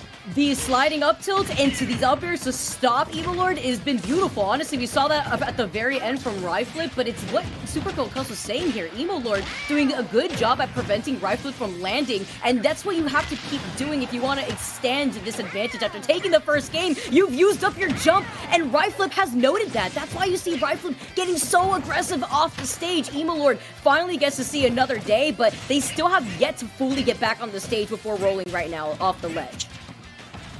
Yeah, Ryflip not playing around in this first stock here, races out to a huge early advantage, and this is what we're seeing. Able to link a few more combos together, Kels, and has really just dominated neutral. Emo Lord finally able to get a hit there, but that disadvantage state for Emo Lord has been difficult, and Ryflip taking advantage of that as we see the first stock gone in the up air. Yep, I think Ryflip feeling a lot better here on this stage. You know, PS2, such a good job at just allowing Yoshi to land while also scooping opponents under. Yoshi's so good at really getting under his opponents and keeping them up for as long as possible, which is why we saw Emo Lord only get a hit only halfway through that first stock, Vicky. It took a little bit, but you know what? We got that stock, and now we're going to see here the aggression, those up air strings really coming in. And nope, that up special going to knock him out. Let's see if Emo Lord can bring this back, Vicky. Yeah, I really like that too. Being able to utilize that up B there, noting the situation that Ryflip put themselves in when they were right above Emo Lord. Of course, that up B from Samus being so large when you talk about hurtbox, or rather hitboxes. But you talk about big hitboxes, and the parry into up smash. Emo Lord not playing around, does take 87% with Ryflip having the lead, only losing that first stock for the first time around. It feels like a critical juncture in the match here, Kels, because, oh, that is a quick turnaround right there. Ryflip, flawless in the second stock, now sitting there 2-1 advantage over Emo Lord, trying to even this thing up, and how about that? Kels, Ryflip, Yoshi, that happened in a blink of an eye. That was so unfortunate. I saw just the glimpse of that down air from Yoshi used so strategically from Ryflip. I saw Samus fall out. That was the plan. And then, unfortunately, you know, Emo Lord understood that, okay, I fell out. Oh, but I already pressed something else. So he wasn't able to recover. And then just to make sure he was gone and he was able to secure that, he ended up going for a little bit of another downer, just make sure he ends up falling. We are now 1-1. Emo Lord, Ryflip, Vicky, this is it. Who is going to take it? Right now, between Ryflip and Emo Lord, these are two players that just have been adapting around their opponents so well, but I specifically want to highlight Ryflip and the way that they've been able to utilize not just the stage, but being able to get these conversions. It's so important to deal so much damage, especially as Yoshi, when you want to try to jump around Samus. It's what Kels was saying earlier in the game one. You know Samus is going to try to prevent you from landing, but Ryflip, recognizing that, has not only stayed grounded, but has only put themselves up in the air to follow up from Emo Lord whenever Emo Lord has been propped up. I'm a little worried, Jordan. We're now back on another flat stage, and if Ryflip plays the way that we saw on PS2, I think that Emo Lord's gonna have quite the trouble here. Already seen that, but luckily we got a charge shot that does over 20%, so we're gonna be okay, I think. Yeah, pretty even game so far at this point, and the winner of this will advance to take on Zap in losers finals and a chance to compete for that second grand prize. And right now it's Emo Lord, who you think, Kels, mentally, where are they at? Because you win the first game pretty handily, and then all of a sudden, Ryflip just mops you up with quick work in that second game. Do you need to think about changing anything as we see Ryflip take the early 3-2 advantage after taking that stock? I think it's the adaptation, Vicky. And you know, Jordan, you were asking about what really makes the difference here. I think it's also nerves. I think it's remaining composure, and again, the experience. It really comes down to who knows what, how to handle what, and who's making the same mistakes. I'm seeing Emo is air dodging a lot of places, and that's going to give huge opportunities for someone like Yoshi to keep scooping you and making you a lot of damage. But you know what? Emo Lord is not out of this, Vicky, able to make that damage and get that quick 28%. Yeah, and also being able to take advantage of Ryflip not DIing that properly, losing that stock rather early when we were just talking up about how Yoshi has rocks in those shoes. Just being able to live for so long is so crucial, especially in a matchup where you're going to be getting hit with a barrage of these projectiles. I like the way that Ryflip and Emo Lord have figured out a lot of these tools, especially Emo Lord's Zair, of course, that whip that you see coming out kind of goes through those eggs, but something that Ryflip's been doing is getting so aggressive whenever Emo Lord's off stage, and that's because Yoshi has so much mobility in the air, could glide so far away, and with these large aerials, you could take advantage of that, actually going for a hard read right there with the down smash, expecting him to roll, but he doesn't matter. Being able to get the follow from the up tilt into the up air is the confirm that Yoshi's love. Ryflip trying to come down from an 0-1 hole to take this third game and advance to losers finals. Has been sensational on this second stock. Can Emo Lord avoid enough damage to make a very close final stock here? That up B coming out, not enough to send Ryflip off, but Kells, at this point, if you are Ryflip, how aggressive do you want to be when you've got this one stock? Well, now it's an even advantage. You know what? It's because you were handing it to me, okay? I was about to hand it to you. That was the problem. You know? But to answer your question, I think, again, it has to come down to that spacing. I think both players here in this very critical moment need to realize what is the mission in this matchup. You know, Samus, you got to keep the right spacing. And then against Yoshi, got to keep in disadvantage at all times. And now using the projectiles to keep him off, finds his way back up. Ryflip going in, not going to get it. The Nair, the big rocks of steel. Vicky, I think they're going to come out. They might hit her in the head. Yeah, the backer now out of shield. This is so close here. Ryflip being able to turn the situation around, tries to go for an eager fair right there, but the eggs as an insurance has helped Ryflip escape a lot of these scary situations that Emo Lord has been forcing, and Emo Lord recognizing that, has that blast that just goes right through the eggs.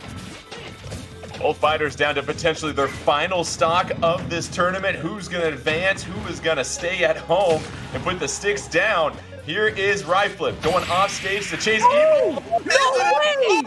What a turn of events! Emo Lord, Ryflip connecting in midair, but it is going to be Emo Lord that moves on. And Kels, what did we just see there? The disadvantage state being used as an advantage state. That's what we just saw, guys. You know, Samus was finished. She got hit on that grapple. She was at her last jump. Yoshi had full advantage. Sometimes these are opportunities. Sometimes when you overextend, we saw Ryflip going in for that fair. Samus said, mine's quicker. He was in disadvantage, was able to use Samus's down air on that jump to really steal that stock and make sure that he was able to tell Ryflip, you're not controlling your stage. You jumped off. This is my option now. Was able to really reverse that. That caught me off guard, for sure. Almost broke my voice there. Let's take a look at the updated bracket. And Vicky, that last exchange, it's like when you let your buddy borrow one of your old school NES games and never return it. Just an unfortunate trade at the end right there. But it is going to be Emo Lord that moves on to take on Zap. So yet another unique matchup, which is great to see because we mentioned all the different play styles. Coming into this here, Vicky, you're going to have Zap that's been playing as Luigi. Emo Lord, tried and true loyalness. What do you think about this matchup as we get set for losers final and trying to award one more grand prize winner here?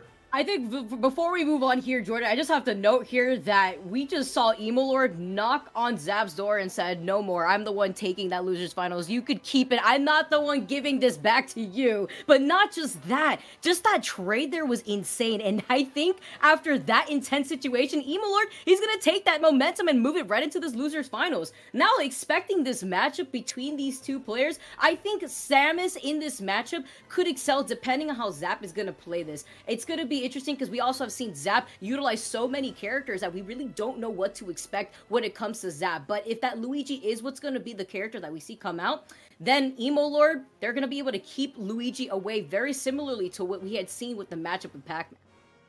Yeah, Zap, we saw, don't forget, the Bowser Jr. came out as well, too, in those winners finals. We'll see who they go with, though, because now you've had a chance to watch some sets here by Emo Lord with that Samus, and what we've continued to see from Emo Lord here, Kels, with Samus is just the patience to not only use the projectiles and camp when you need to, but a lot of those aerial approaches to close the gap, those long-lasting hitboxes give Samus and Emo Lord such an advantage when you're trying to play a little bit more aggressive and neutral.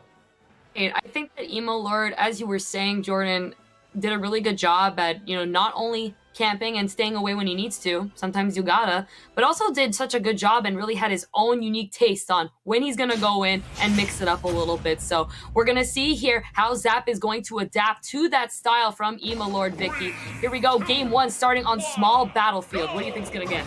Well, with Bowser Jr. now coming out from Zap, we talked about those few characters that Zap has just been able to utilize in the bracket. Between the DK, we see the Luigi, we've seen the Bowser Jr. come out, and now at this point, we don't even know what Zap could bring out that could catch Emo Lord off guard here, but he may not even bring anything out, because at the moment, he's been able to even this out, and I like this patient play. Notice how Zap isn't trying to overextend unless Emo Lord's up in the air. So Zap with the Bowser Jr., you see some of those Mecha Koopas coming out for a bit of stage control. Haven't really been much of an issue for Emo Lord. Another aerial coming out, and that has really been the bread and butter for Emo Lord here, Kels, in this neutral, trying to approach and take advantage. But now it's Zap going way off the stage. This is a lot of airspace to cover. And unfortunately, not enough miles for Zap to get back on stage. Emo Lord taking this first stock. Yep. Gas there, Jordan. Unfortunately was not able to come back. Sometimes you want to go and really gimp your opponent, especially if they run out of resources. And it was a great idea for Zap to do that, as he really did catch that, but just went a little bit too far, and then that bomb from Emo Lord just completely threw off Zap and was able to knock him out just enough to take that stock. So you know what? Emo Lord's going to take that, have a nice day, going to continue on, and he'll be full of fuel. And how about that Mecha Koopa, Vicky, just going so far deep off the stage to catch Emo Lord? We see Zap getting a lot of solo hits at this point, but still looking for that haymaker. This has allowed Emo Lord to build some extra credit with the one-stock advantage. And it's because Zap is just taking advantage of that Mecha Koopa part right there to just kind of control the space underneath the ledge. Notes that Emo Lord is just recovering right below there, and it's a gigantic hitbox that you have to avoid. Finally does close out that stock, but already taking 74, now 94%. We noted that Bowser Jr. is pretty heavy, but so is Emo Lord Samus, so it's going to be difficult to try to get through this if Zap doesn't start racking up some damage soon.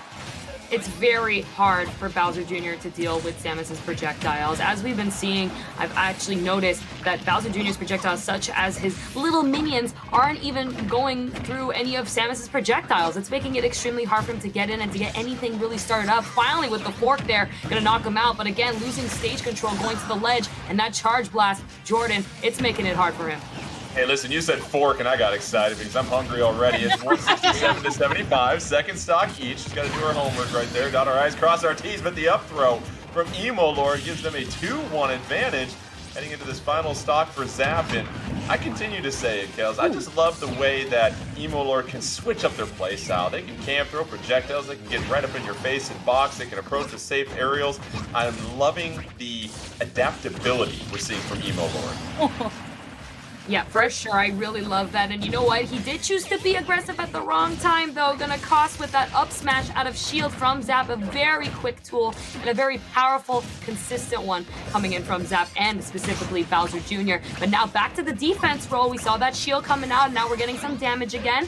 Avoiding the cards. I feel like Emo Lord has done a really good job at avoiding these card setups, but has been outranged a little bit by these fairs and these wrecking balls, So, Vicky, I think that this is going to be a close call, but what do you think's going to happen, man? I mean, I think right now at this point with Zap having stage control and these Koopalings just dealing so much damage that Emo Lord, despite him being able to try to adapt around it, isn't going to be enough time before he figures out here that he has to avoid that forward smash that Zap keeps angling downwards. And it's so hard too when the Koopaling was covering the roll distance too. So that was really good coverage right there from Zap, and it really shows you being able to master a lot of these characters allows you to also understand a lot of these different playstyles that you're forced to have to play up against. Yeah, it's a really fascinating kit for Bowser Jr. and what we saw from Zap here, Kels, because you've got a lot of tools with the Mecha Koopas for stage control, but then such a unique character once again with those long-lasting hitboxes, especially on the Smash that we saw with the drills. And now it really seems like if you're Emo Lord, you have to find a way to cling on to advantage, because clearly you are not getting it done in that disadvantageous state against Zap and that Bowser Jr. Right, Bowser Jr. known to really just do a great job at controlling the stage. Obviously, gonna stick with the Bowser Jr. Don't fix what isn't broken, Vicky. But now we're on a new stage. We haven't seen this one yet. Yoshi's Story, a very controversial stage that has very low ceilings for big, heavy characters. I think that this could be something that can play out of the ordinary, especially with those slants there. Yeah, those slants are going to be so important for this matchup too, because you have to wonder how these projectiles are going to get affected by that length too. And you can see, of course, with Emo Lord already utilizing that state, having those bombs just sent out, trying to stop Zap from coming back, but catches the jump. Emo Lord with the air dodge, recognizing the situation and avoids Zap from trying to go for that heavy punish.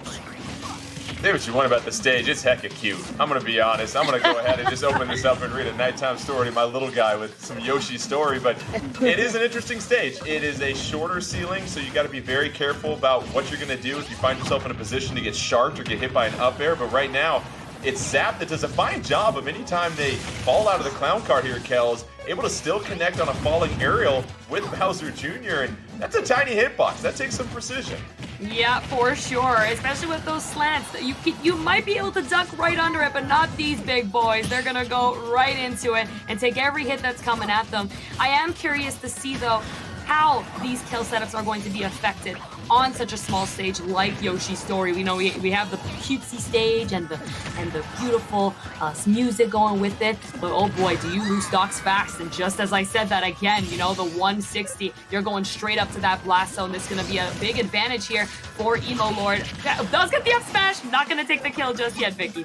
Yeah, that was actually really interesting to note. Of course, we've been seeing Emo Lord get some kills with the up throw, and that's going to benefit Emo Lord in this stage in particular because of exactly what you said, but the up smash catching the roll. I love the patience from Zap. Just moved forward ever so slightly, waited to see what Emo Lord was going to do, and then reacted to the roll right afterwards.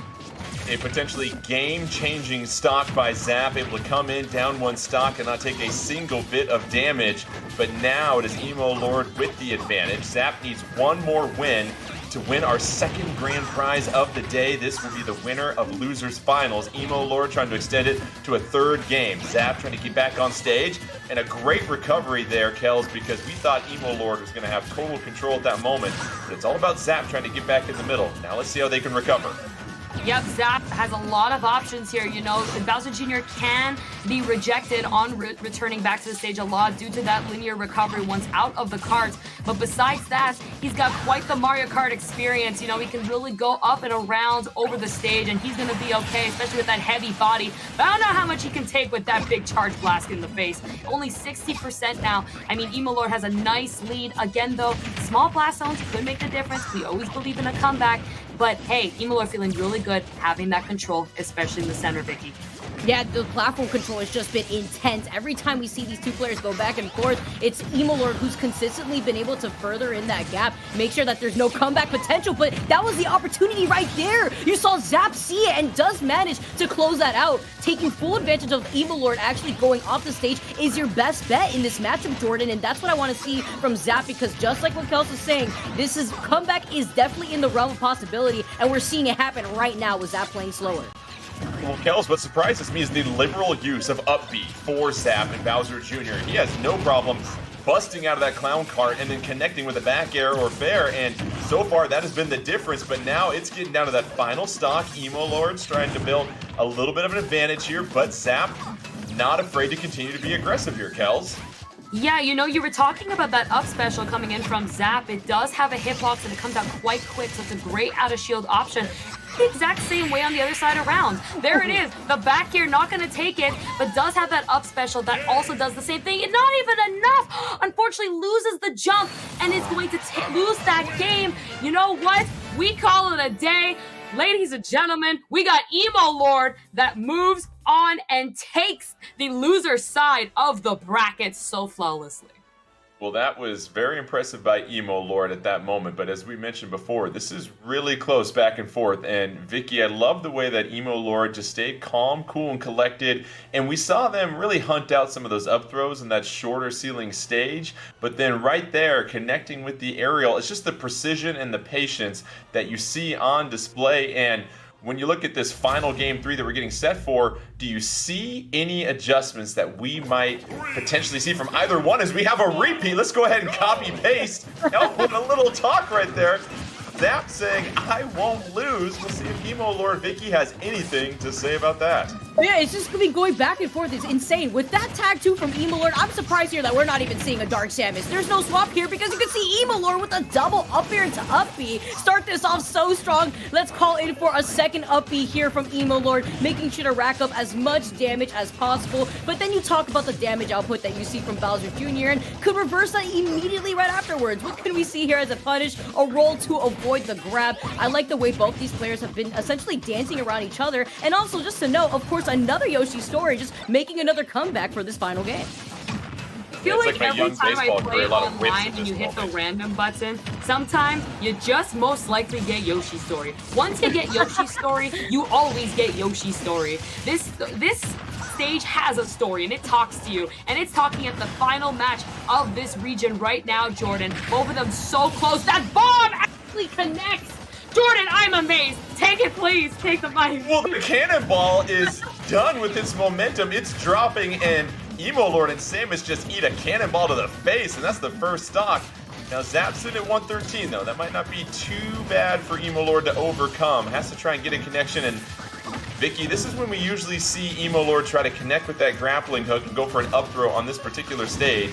But right now, just struggling to get back down to the main platform. It's the stage control that Zap is able to maintain. Yeah, and remember what we had seen before. Emo Lord has made these comebacks before, gets the scoop with the up smash, and we note these slants on this stage could allow for little silly shenanigans like that to really come through. Of course, you are a little bit elevated, and Bowser Jr. is also elevated on that cart, so you could easily get scooped up by that Samus up smash, and now these follow-ups that we're currently seeing from Emo Lord could really help even out this game, because Zap understands here. All right, I had the lead at the very beginning, but after what we had seen from Emo Lord and Ryflip, you cannot count this player out whatsoever, and that's why we have an even series on our hands.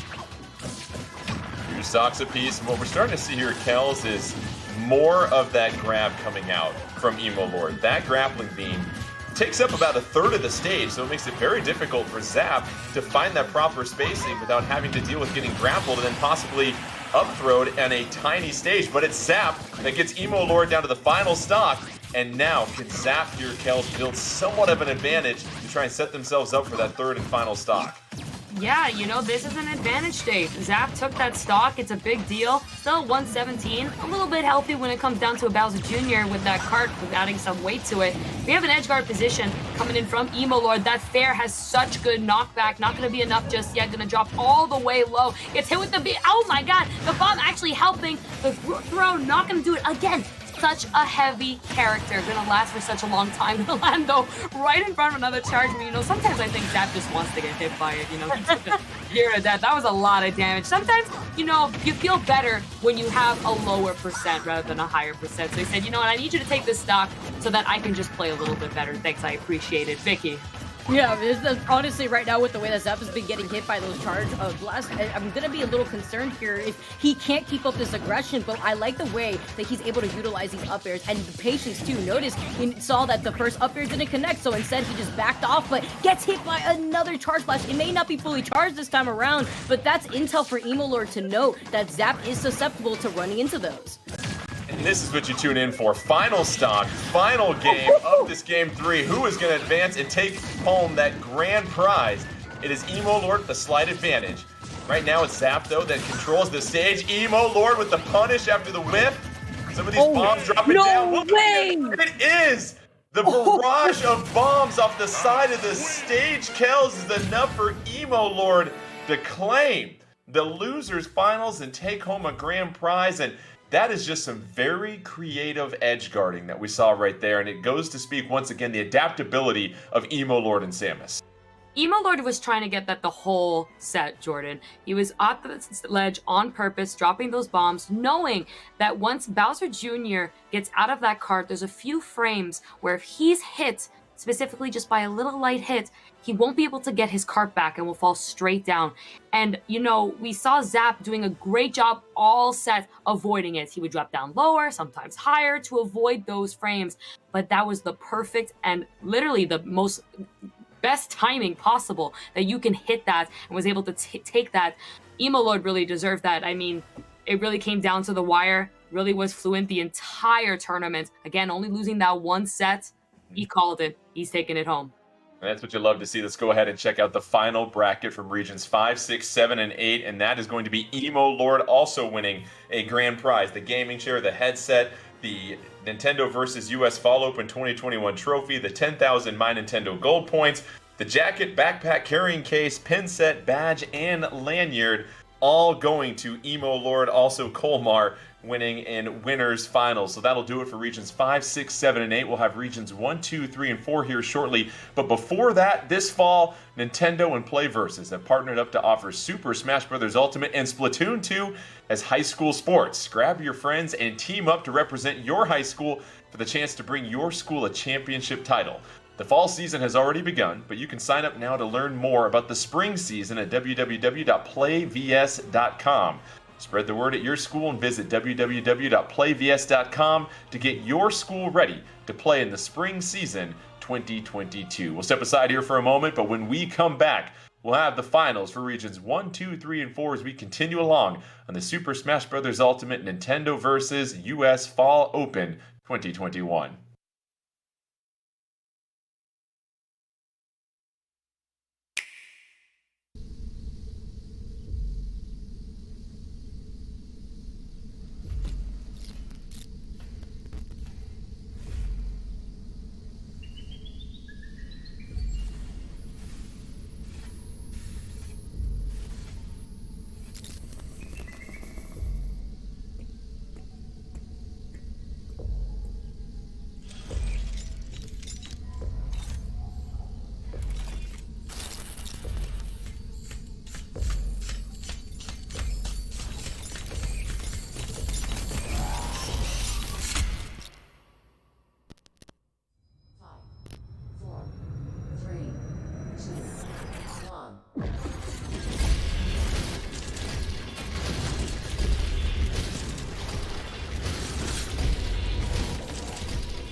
It is me, Wario.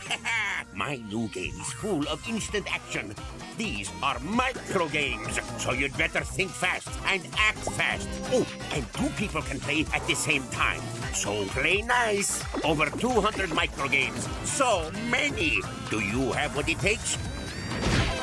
WarioWare. Get it together. Only on Nintendo Switch. That's my game. Mine. Nintendo Switch Online offers 5 benefits that level up your gaming experience. With online play, NES and Super NES games, save data cloud backup, the Nintendo Switch Online app, and special offers. Expand it further with a Nintendo Switch Online Plus Expansion Pack membership, which includes even more benefits. Let's check out what's included with Nintendo Switch Online Plus Expansion Pack. Play games from the Nintendo 64 system, which gave many players their first gaming experiences in 3D environments. Everybody stay alert! With Nintendo Switch, you can now play these games featuring 3D graphics at a higher resolution whenever and wherever you'd like.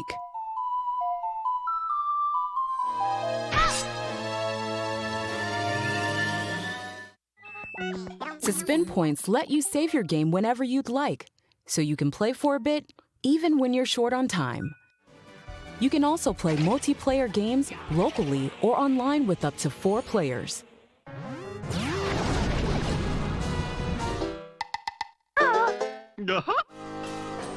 Additionally, more games will be added in the future. We hope you look forward to seeing which games will be coming next.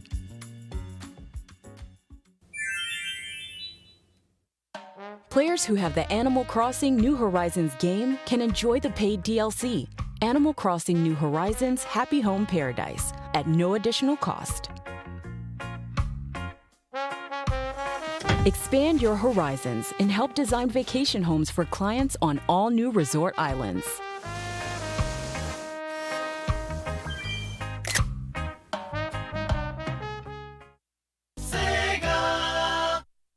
You can also play Sega Genesis games on Nintendo Switch. Save your game whenever you'd like, or even rewind gameplay.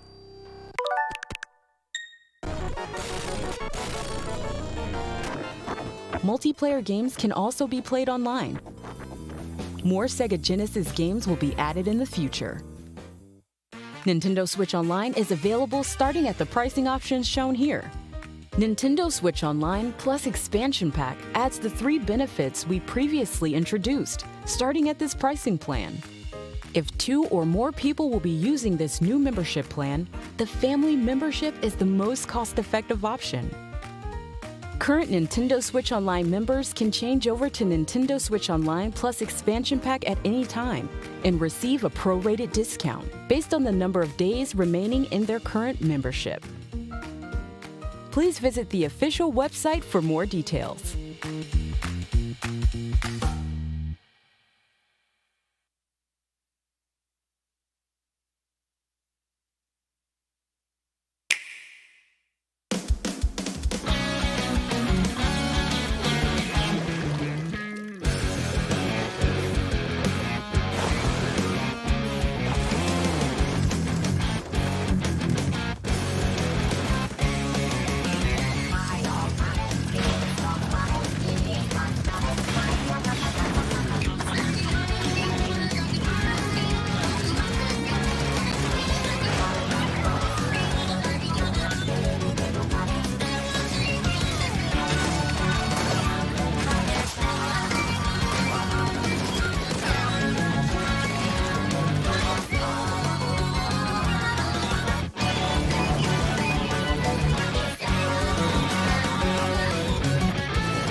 And welcome back to the Super Smash Bros. Ultimate Nintendo vs. US Fall Open 2021. Jordan Kent here alongside Vicky Kitty and Supergirl Kells. And looking back at what we just saw in Regions 5, 6, 7, and 8, Vicky, let's start with you. We saw a lot of different play styles, of course, with online play, but you mentioned it before we even started that region, the fact that there's so much adaptability in this game, not only with the players, but with the fighters also.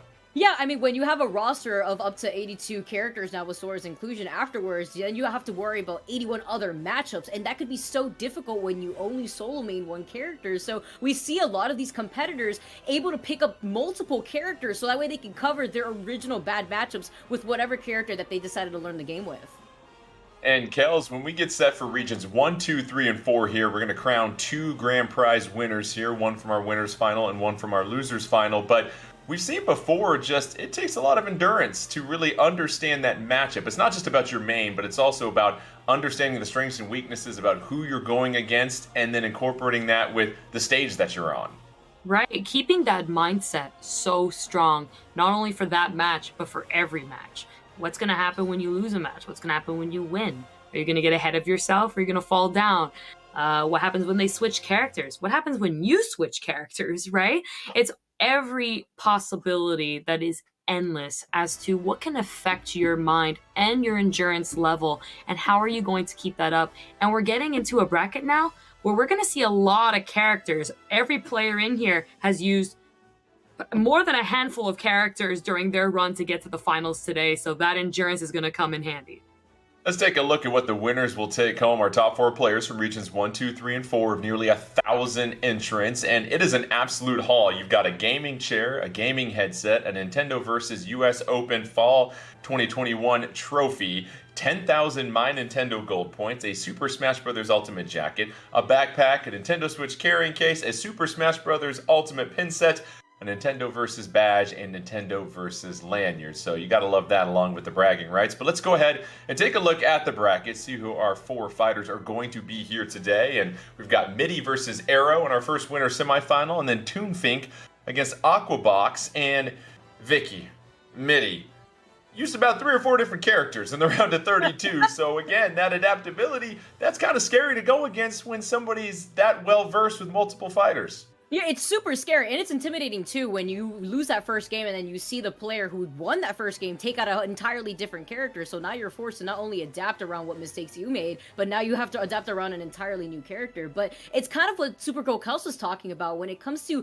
maining a lot of these characters. Are you going to take out that right character at the right time? It really depends on how you've also been able to warm up with that same character. And we saw that Mitty was actually knocked into the losers bracket in winners round 2 and was still able to come up from that being knocked down, and honestly still being able to come all the way back around, back towards the winners semifinals, and that's exactly why Mitty's right here going against Arrow. Go through the rules here super quick. 4-player double elimination bracket. You see 2 grand prize winners on your right, one for the winners final, one for the losers final. Best of 3 games wins the match. No items, smash meter, and random stage selection of 8 curated stages. It's 3 stocks in 7 minutes. And Kels, we're actually going to be beginning with the Toonfink and Aquabox matchup here. And Toonfink apparently plays with an inkling. We'll see if that holds true and if our premonitions will be correct. But you look at a character like Inkling, and this is a very fast, mobile character. What do you love to see about a lot of these characters that are so quick and have that impressive frame data that really allow you to be very aggressive and neutral? Exactly. You just said it right there. The mobility, right? These quick characters, they're able to get in, they're able to get out whenever they really please to. And when they're in your face, they're going to make damage. It might not be a lot, but it's a lot of hits. And that can lead into a lot of combos. It can lead into a lot of kill setups as well. So we're going to see that coming out from Inkling, especially getting in and out on the following characters that we've been seeing from Aquabots. You know, we have Bowser Jr. once again coming into play. Quick frame data, but not really quick on the feet compared to Inkling. Toon Link in the pockets should be with Toonfink, but another discussion for another time. And then we have Corrin. I have not seen Corrin in such a long time, so that's going to be a pleasure. But a character who doesn't have that frame data to really contest with Inkling, but might have that range to keep Inkling out. So it's going to be really interesting to see how both of these players are going to really go up against each other. And Vicky, we've had this conversation before about this entire roster. Listen, we know the one thing that everybody agrees on, our tier lists every single time one comes out, right? But sure, you can divide folks into S and A and B and C and everything, but it's a very balanced roster. As we said, we saw Bowser Jr. in our region 5, 6, 7, 8 nearly make it to finals, and we've seen people play with different characters. Someone use a Donkey Kong to get all the way to that point. When you've got that much balance, it makes it really fun because you aren't just dealing with a handful of 2 or 3 fighters that you're calling over and over and over again. Yeah, that's actually my favorite thing about Super Smash Bros. Ultimate is that you can't really determine who is the best character in the game because there's just so many good characters to play in general. And when you have those options available to you, that's why we see a lot of these players able to pick up so many characters to help cover some of those lackluster matchups that their other characters that they may enjoy playing may not enjoy the actual matchup itself. So it's really smart to be able to have a bunch of these pocket characters that you could pull up because, again, there are so many viable characters in Super Smash Bros. Ultimate that it makes things so much more interesting. You know, Kels, you've played this game at a very high level. You've played it competitively, and there's a lot of folks joining us here that are maybe just dipping their toe into the competitive waters here of Super Smash Bros. Ultimate. We know the game's been out for a while, but more and more fans get introduced to it. I want to hear from you. What are some of the core fundamentals that you see from these players at these high levels that separate them from just the typical day-to-day players? I think it's the way that people adapt. It's the way people learn. It's the way people work. It's the way that you look at the game from the outside of the box rather than looking like this inside of the game. Really being able to see what kind of player you're fighting and how do you contest against that. And instead of saying, there's no hope, I can't do it, compared to, I can do it, let's find a way around it. That's the difference that really separates these players from the others. So we're gonna really see right now, honestly, that exact mindset coming from all of these players, finding themselves ways to completely contrast each other, to combat each other, and beyond, for sure. Sounds like we're getting set for our first matchup of winners semifinals, and we've got, it's all about the Koopa Kids and the Bowser Juniors and the Clown Carts today here, Vicky, because we got another one versus Toonfink, who we mentioned, using the Inkling. No surprises there. And early thoughts on this matchup here, Vicky? I think it's kind of what Supergirl Cuss was talking about earlier. It really was stage dependent, but when you have Inkling, a much mobile character here, of course, Aquabox having that cart isn't going to have an issue with that, especially on trying to mix up where they want to put in some of this pressure that you're seeing here. But again, Toonfink could just close in that gap. I love that backer utilization, but that roller is going to be the win condition that Inklings love. Of course, it has that grounded option. You could get the follow-up with the up smash, but it's a matter of getting that roller and getting that dig in at the right percent, because like we mentioned before when we were covering region 5 through 8, Jordan, this matchup and with Bowser Jr. in general, this character is pretty heavy, and you want to make sure that you manage to get that one nail in the coffin when you have the chance, or else something silly like that could happen. Was that the lingering cannonball? I mean, how did he even get sent that direction? What a snipe from the cannonball there, Kels. I was even saying, oh wow, it would be really funny if that cannonball hit, and it did, and it looked exactly like that's exactly what Aquabox planned. The way that he was pointing with that fork, I'm saying it because I'm hungry, but just kind of poked down to that bomb was perfectly aligned. Such precision, and again, that top level play of your character to understand the fundamentals beyond the limit of your character is how you made it to these finals.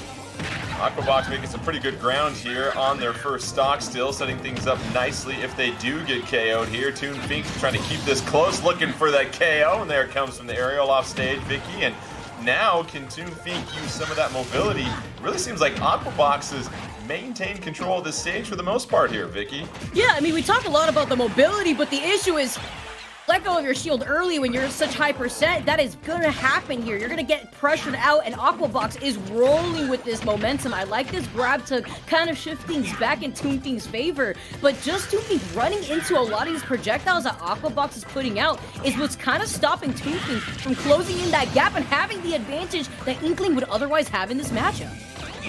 Yeah, it's all Aquabox at this point here, Kels, and I feel like Aquabox really just outranges Toonfink, especially in neutral. It's just you've got a little bit more distance on those limbs, the intangibility, and that's got to be a huge advantage for Aquabox. Right. You know, we talked about Inkling before, how, you know, they are a character that can get in and out whenever they want to make that damage. But if there's no floor and no airspace, where are you going to go? You know, you don't have the projectiles to really contest against a character like this that is really putting placements of objects all over the place, and especially the range. Bowser Jr. outraging constantly with that box. You know, you got the bomb, you got the wrecking ball. All of this is just constantly keeping Inkling out, making it really hard for Toonfing to get in. Aquabox, just the consistent pressure here, Vicky, and especially in recovery, not being passive when they recover on stage. They're usually throwing out in aerials to get right back up off the ledge, and that has led them to regaining control and momentum in numerous occasions. Let's see if they can do it again here. The unfortunate part is once Inkling is behind in this situation, it can be so difficult to try to close in that kill. With Aquabox being at 154%, you have that rage, but here comes that roller. The forward smash is coming in, and that's going to be able to guarantee that stock. But Jordan, is it too late with Toonfing being at 108%? We've seen comebacks happen before with Emo Lord, of course, doing the deed. But I like these empty hops, and I like this empty pressure coming in from Toonfing. Listen, I don't have to be a marine biologist to tell you that Inklings aren't very heavy, so 108 is not a percentage you want to be at if you are Toonfink. You got to be very careful here, but now you've almost given things up for a moment. You're trying to get back on stage. That splat bomb not going to do much, but smart right there, Kels. And now we're seeing some patience as Toonfink trying to find their openings. If you're Aquabox, you got to try and hang in there, but now we're seeing the momentum change here. Yup, once Inkling has control, you know, we know that how fast Inkling is. Once they're in, up, down, all around, they're going to constantly be pressuring you, and we're seeing it now. We're getting the 50-50 setup, and that was the perfect percent that setup worked, Vicky. Toonfink gonna steal that game by getting a literal almost 0 to death, but then following it up with the beautiful ending on a perfect percent. And understanding those confirms are what makes those situations important for you. You also recognizing that 50-50 right there allows players to understand what their character's kit has. In that moment, if Toonfink did not do that, we saw what was going on in that matchup. We saw how Aquabox was slowing down the pace, consistently punishing Toonfink's landing, and that was looking like it was in favor for Aquabox, but amazing awareness from Toonfink to recognize that 50-50 and get the up air confirmed for Inkling.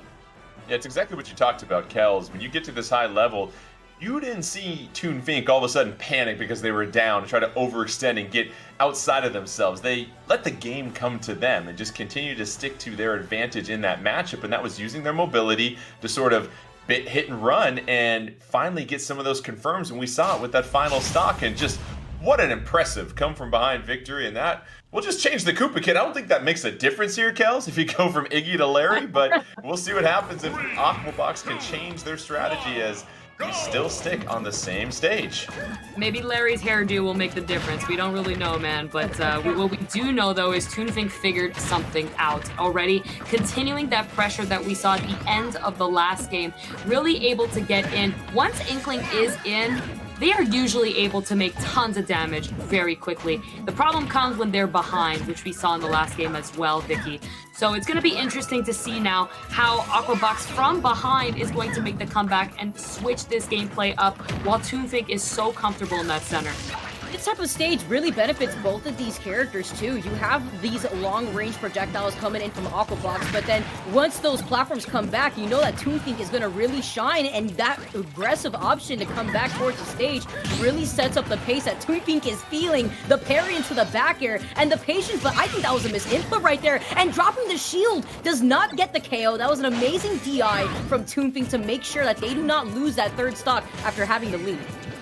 Yeah, it felt like Aquabox really missed an opportunity right there to punish after that up B lands and a wide opening right there. But Aquabox with some rage in at 134. It's Toonfink just being a little bit more patient, trying to get through the cannonball. And the Mecha Koopas does so successfully and just nails Aquabox on that ledge.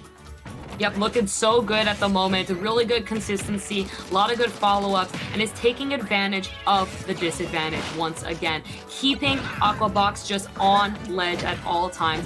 Very important. You don't want to give that opportunity to Bowser Jr. to start setting up those projectiles and making that same problem what happened last game where Toonfink just couldn't get around. Oh, the drill does end up going the berry, but that up smash out of the disadvantage is going to go ahead and go save Aquabox there.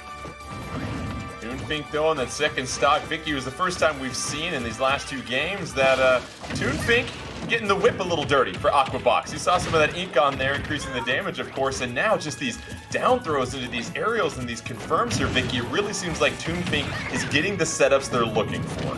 Yeah, aside from that extra damage, that's also going to alter what you want to go for when it comes to these follow-ups. And I love the patient play from Toonfink, knows that they have the advantage, but both these players trying to hit that A button as quickly as they can. That roller, of course, not going to cross up on shield, is going to get blocked off, maybe trying to expect to go right through Aquabox, but of course, that's not going to happen here. You see Aquabox now understanding the situation, is at 140 on that second stock, but you don't want to hold shield too hard here, because then you could get coached out of your own shield, and when you do something unsafe, you know that up smash out of shield is going to come out from Toonfink, and that's definitely going to close out the stock at that percent.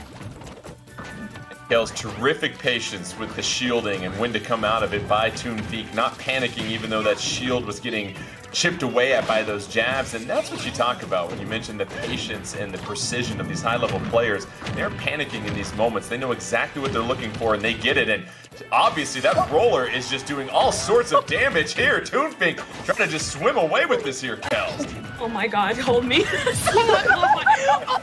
That chain was absolutely detrimental to my life savings at the moment, but I'm glad that Aquabox got to live to see another day and another stock at the moment. Something I always say is that if someone is attacking, just shield. What beats shield? What beats attack? Well, shield does, right? So they gotta keep that in mind because Aquabox has been hitting over and oh, okay, ignore me. Whatever, that's fine. Wow. Get that. No, Sure, Vicky, how about that turn of events by Aquabox? What? I'm just sitting at the edge of my seat right now because that was the second time between these two different groups looking at our competitors that we see a game end because of a mistech. We saw the situation where Toonfink was winning that. But when you want to get aggressive, when you see the fire in your eye and you're only seeing red right now, you see that you're so close to victory, you don't want to get too ahead of yourself there because you put yourself off stage when you were winning the interaction anyways. You want to make sure that you want to stay center stage so that way you can guarantee as much pressure as possible when you have to deal with a character like Bowser Jr. who's going to use that cart to try to side me back towards the stage. That's what surprised me, Kels, because Toonfink won that first game by not overextending, and they were in much more control in that second game than they were in the first game, yet they get punished for overextending and getting outside of themselves. And now let's see, that's a lesson they learn on a much smaller stage here in Yoshi's story, and that could change how they both approach one another. Right, sometimes you can just have so much momentum that you overcarry it. You think that you've reached, the limit, but then you surpass the limit. And that's when it gets a little scary because you start to overextend on things that are just not worth it. And I think that's what really happened there with Toonfink there and Aquabox. But now here, we are on Yoshi's story once again. And we're going to see here if Toonfink can really fix those issues as to why they may have dropped that game in the first place. Using the platforms to get a lot of damage, a lot of combos at the moment. It's a really good follow-up, especially on a big heavy like Bowser Jr. It's going to be quick. We're going to see if we can get a little bit of a shield poke. We do. Vicky, we got a ledge guard. Yeah, we do, and Toonfink is going to immediately shove Aquabox off of that ledge with that splatter bomb. Just like Jordan was saying earlier, that splatter, especially when you have the ink on you, is going to be able to allow Toonfink to put on some more damage. But again, with a bit of an over-aggressive move and that lingering forward air is going to still make up for Toonfink's overextension, is going to be able to hold center stage. But just as Kels was saying here too, holding shield really allows you to slow down your own gameplay and try to find an opening. But when you're getting pressure from underneath these platforms, it can be so difficult. Lucky right there, Toonfink's invincibility didn't run out, and they could avoid that forward smash attempt from Aquabox. Aquabox unable to get back on the stage, just as you called right there, Kels. Yeah, unfortunate, just gonna use the air dodge, and when you use the directional air dodge, of course, you are gonna have a lot more lag on that get up, and you're just not able to get back in time, especially if you're missing out a jump there. Jordan, I think that we have a little bit of a situation here because we've seen each time Toonfink has been in the lead, it's been such a costly amount of damage that then is followed up by Toonfink on top of Aquabox. Fiink sitting at 130 nearly. Aquabox able to clear them off the stage now, just trying to defend that ledge. Here's another Splat Bomb, and Vicky, that's been a great get-off-me tool as Fiink has recovered nicely twice on this stock with that Splat Bomb. Ooh, but look how deep Aquabox is going with that Nair. But the difference here is that Aquabox's recovery is much more exploitable than Inkling's here. And Fiink understands that. Does come out with a roller, but cancels it immediately after recognizing Aquabox trying to space around Fiink, but still not closing out this stock that is so detrimental with Fiink living at nearly 160%. Put it in the coffin with a fork now, being able to secure that stock. Yeah, Aquabox feasting on some calamari right there to tie things up at 2 stocks each. Aquabox at 118, though. Can Fiink make quick work of this stock to build a full stock advantage going into the final stock as Fiink wants to try and advance to winners finals? Nice little back throw, Splat Bomb coming out.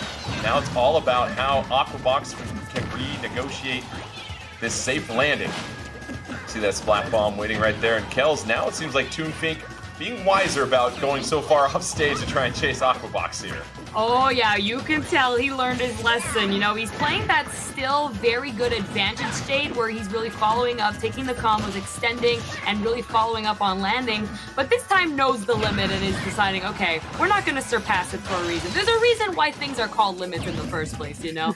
But, you got calamari on my mind. That's all I got to say. Each time I think just going back and forth, it's making me pretty hungry. And I feel like the same hunger is being set in Aquabox's eyes because he is making a big comeback at the moment. He started off really far behind. Now he's at 80%, and he's got a better kill power when it comes to the comparison to Inkling. Again, another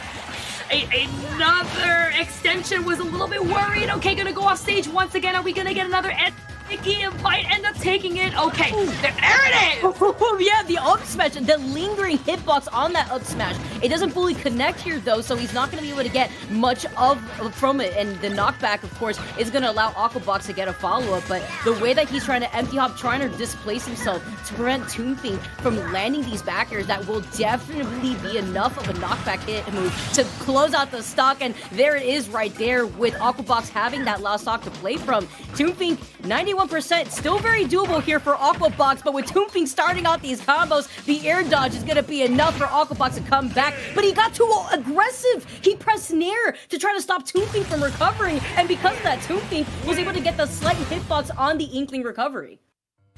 So Fiink able to squeeze by Aquabox, and yet another early stock gone on that third stock to decide that match, but you saw it, Kells. Fiink learning their lesson about not going too far off the stage and overextending themselves on that final stock, but has enough aggression to move beyond. And I think we saw from that Inkling that the speed, the mobility, the aggression, but really what seemed to separate that matchup was how well Fiink could get into some of those confirms and rack up some of those combos, especially on those early stocks against Aquabox. And that, to me, really seemed to be the difference in this one. You're absolutely right. I think that the most important thing, Jordan, was when he was able to use the up special to really call out not only his limitations, but Bowser Jr.'s limitation. So he went off stage, he did what he needed to, but instead of overextending, he returned while leaving a little bit of a hitbox to catch that up special from Bowser Jr. to once again knock them over the carts and find that right frame so that they just fall into dinner time, that he can enjoy some calamari, hopefully. So I wish him well. All right, let's check out the most updated bracket. After that, Fiink moving on to winners finals. They will face the winner of Midi and Arrow. Aquabox will drop down to the loser semifinals. So looking at Midi and Arrow, we mentioned it at the top of this cast. Midi has played as a Pac-Man, a Diddy Kong, a Rob, a Pokemon trainer here, Vicky. Arrow, Main's Joker, they went 12-1 in the round of 32. Their only loss here, Vicky, was to a Pokemon trainer. So I wonder if that's common knowledge, but it seems like it's going to be about how Midi adjusts to the playstyle of Arrow.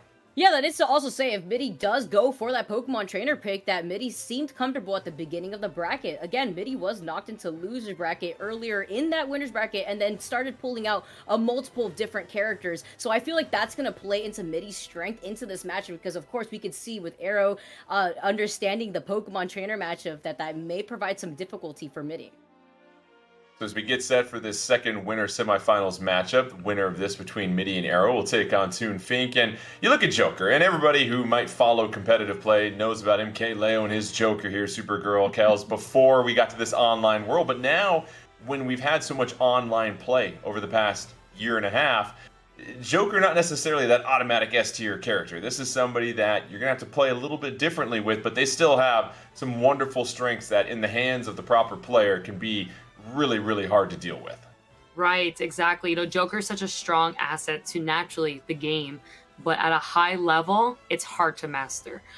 Joker has a lot of issues when it comes down to being in disadvantage state, when it comes to killing without Arsene. There's still a lot of issues. And I again, like Vicky spoke about it before, that this game is so balanced compared to any other Super Smash Brothers yet. So we're going to see a lot of back and forth. And you know what? Arrow's really going with the young Link. He's doing it. There's no Joker coming out. I said those weaknesses, and they said, I think it's important that I acknowledge this, and I'm going to go another character who does have a kill option and can really take advantage of Midi's Pac-Man. Well, we saw some excellent Pac-Man play in our 5, 6, 7, 8 regional final here, and now it's a chance to see another one try and maybe take home the grand prize. And this is fascinating, Vicky, because Arrow playing as young Link has got a lot of projectiles to work with where, okay, you don't have to necessarily try to navigate that Hydra. You can sit back and try and pepper Midi and Pac-Man with a lot of these bombs and arrows and boomerangs. Yeah, honestly, you take a look at this matchup, Jordan. We are in the entire circus right now. Just so many projectiles that we're going to be seeing everybody chuckle around. But the follow-up, can we talk about that DI from Arrow, though? The key was so close to the blast zone, and this is the first time, of course, that we see Pac-Man here in our tournament, but it is the first time that we see Arrow manage to DI from that key and manage to come back towards the stage. And that's going to be scary here, too, because now Arrow's going to be able to use this fire hydrant to his own advantage with his projectiles if he can manage to come back to the stage. Yeah, no DI getting you away from that KO as the first stock goes to Midi. Now just trying to get some extra credit here with the one stock advantage. And already it's the stage control that's been established, Kels. That stands out to me. You can say all that you want to about Arrow and the projectiles for young Link, but it's that fire hydrant and it's Midi and Pac-Man really setting the pace and feel of this game.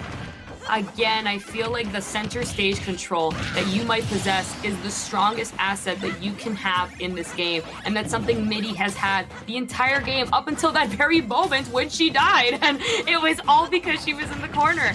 It is actually so important to really take advantage of that, especially against characters with so much projectiles, because they're going to push you to that ledge, forcing you to make mistakes that you're going to go into and not have that room to breathe and feel comfortable with. But when you're in the center, you have so much room on that stage to just run away, bounce over, and such. And both of them are doing that just over and over again, and beautiful thoughts from both of them. That up smash, running up, catching that landing. Once again, Vicky showing that control of the stage is the way to go. Yeah, Midi's so good with that too. Just the way that she's been able to catch the landing on Arrow. I mean, that's the best way you want to try to punish young Link, or else you're gonna get that jump boomerang into the up special. That's the best option Arrow could have gone for right there, but because Arrow doesn't have rage, that wasn't gonna be able to close out the stock for Midi. So now Midi, 2-1 stock advantage, trying to build things up with their final stock potentially. Another fire hydrant that Arrow has to eat, and just these solid solo hits that we're seeing, followed by a couple of those combinations that lead to the stocks being gone, has really separated Midi in this one so far, Kels. And just the KO power that Arrow and young Link lack is really starting to show its face here so far. And as soon as I say that, I'm back. just Can go you ahead tell and I'm prove me wrong. I really love Midi's knowledge with items specifically. The way that she uses not only her items, but is able to even catch young Link's items off stage in disadvantage and use it against Arrow is quite phenomenal to see. And look at that, still continuing to rack up that damage because of that control, making it so hard for Arrow to really get in. It's going to be tricky. Again, pushing to the ledge, I feel like that's the problem. Midi just controlling the stage, able to know when to be aggressive without items while pushing away and really using hydrants. I don't know how many hydrants are left in the world, but there's a lot of them coming because it is working, Vicky. Yeah, enough to break the fire code here. I'm pretty sure they're a little concerned, but at the same may not be so concerned themselves. I like this churn up with these projectiles because although we talk a lot about Midi playing this keep away game, you can't. The stun on the bell will 100% do it. That's the confirmation, Jordan, that we were seeing time and time again, and we're gonna see it again from Midi. And that's the best way to catch your opponents when they're jumping in your face consistently, trying to press a button.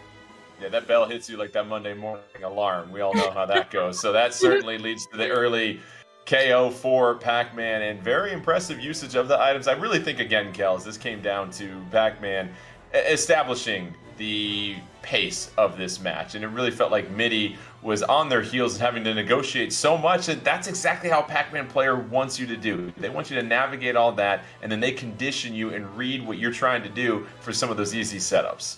Right. I feel, though, that Arrow was beginning to understand what was going on. It started off very back and forth, and then I feel like Midi had a really long stretch of a lead, and then all of a sudden, it was becoming close again. So maybe with the luck of a stage, again, both characters like different stages.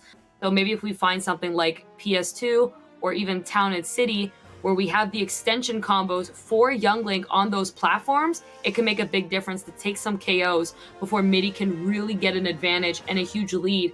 Because again, Pac-Man struggles to really get those kills sometimes.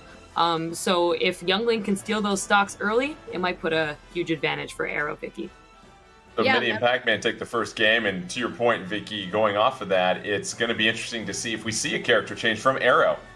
Use Joker and switch to Young Link. You wonder now if it's Midi, who had used 4 or 5 different characters at this point, who's going to stick with Pac-Man. Is it going to force Arrow to adjust? We'll see here. And yes, the adjustment coming from Arrow, they go back to the Joker, and this will be fascinating here, Vicky. Yeah, honestly, seeing how Arrow had used Joker before and has gotten a lot of success after using this character makes a lot of sense here. And it's just like what Kels was saying earlier, that it looked like at the very end that Arrow started to download Midi. Hopefully here, though, with this entrance, Midi looks unfazed. The Galaxy combos coming in, but you don't want to linger too far up ahead when it comes to Joker, because when that Arsene comes out, especially when you do so much damage, we talk about these setups. Let's talk about the trampoline into the forward smash. Midi automatically knew exactly where Arrow was going to be. This is getting out of hand here, Kels, because already Midi just having their way with Arrow. I know that Arsene is out there, but that is unfazing Midi at this point. But now Arrow starting to get a little bit of momentum right here, Kels. Yeah, you know, sometimes Arsene just needs one hit, and there we go. We're back, guys. It's a new day. The alarm clock's hit. It's another time. So, you know, that we have to realize that when these, you know, 0 to deaths happen, it happens. That player played really good in that moment. Maybe you didn't play so good in that moment. Kind of need to shake it off, get back into the game, realize what you did wrong, and don't make that same mistake. That platform, trampoline into the forward smash, a very common setup for Pac-Man on platforms. So it's important to acknowledge that and know that it is coming at those higher percents, Vicky.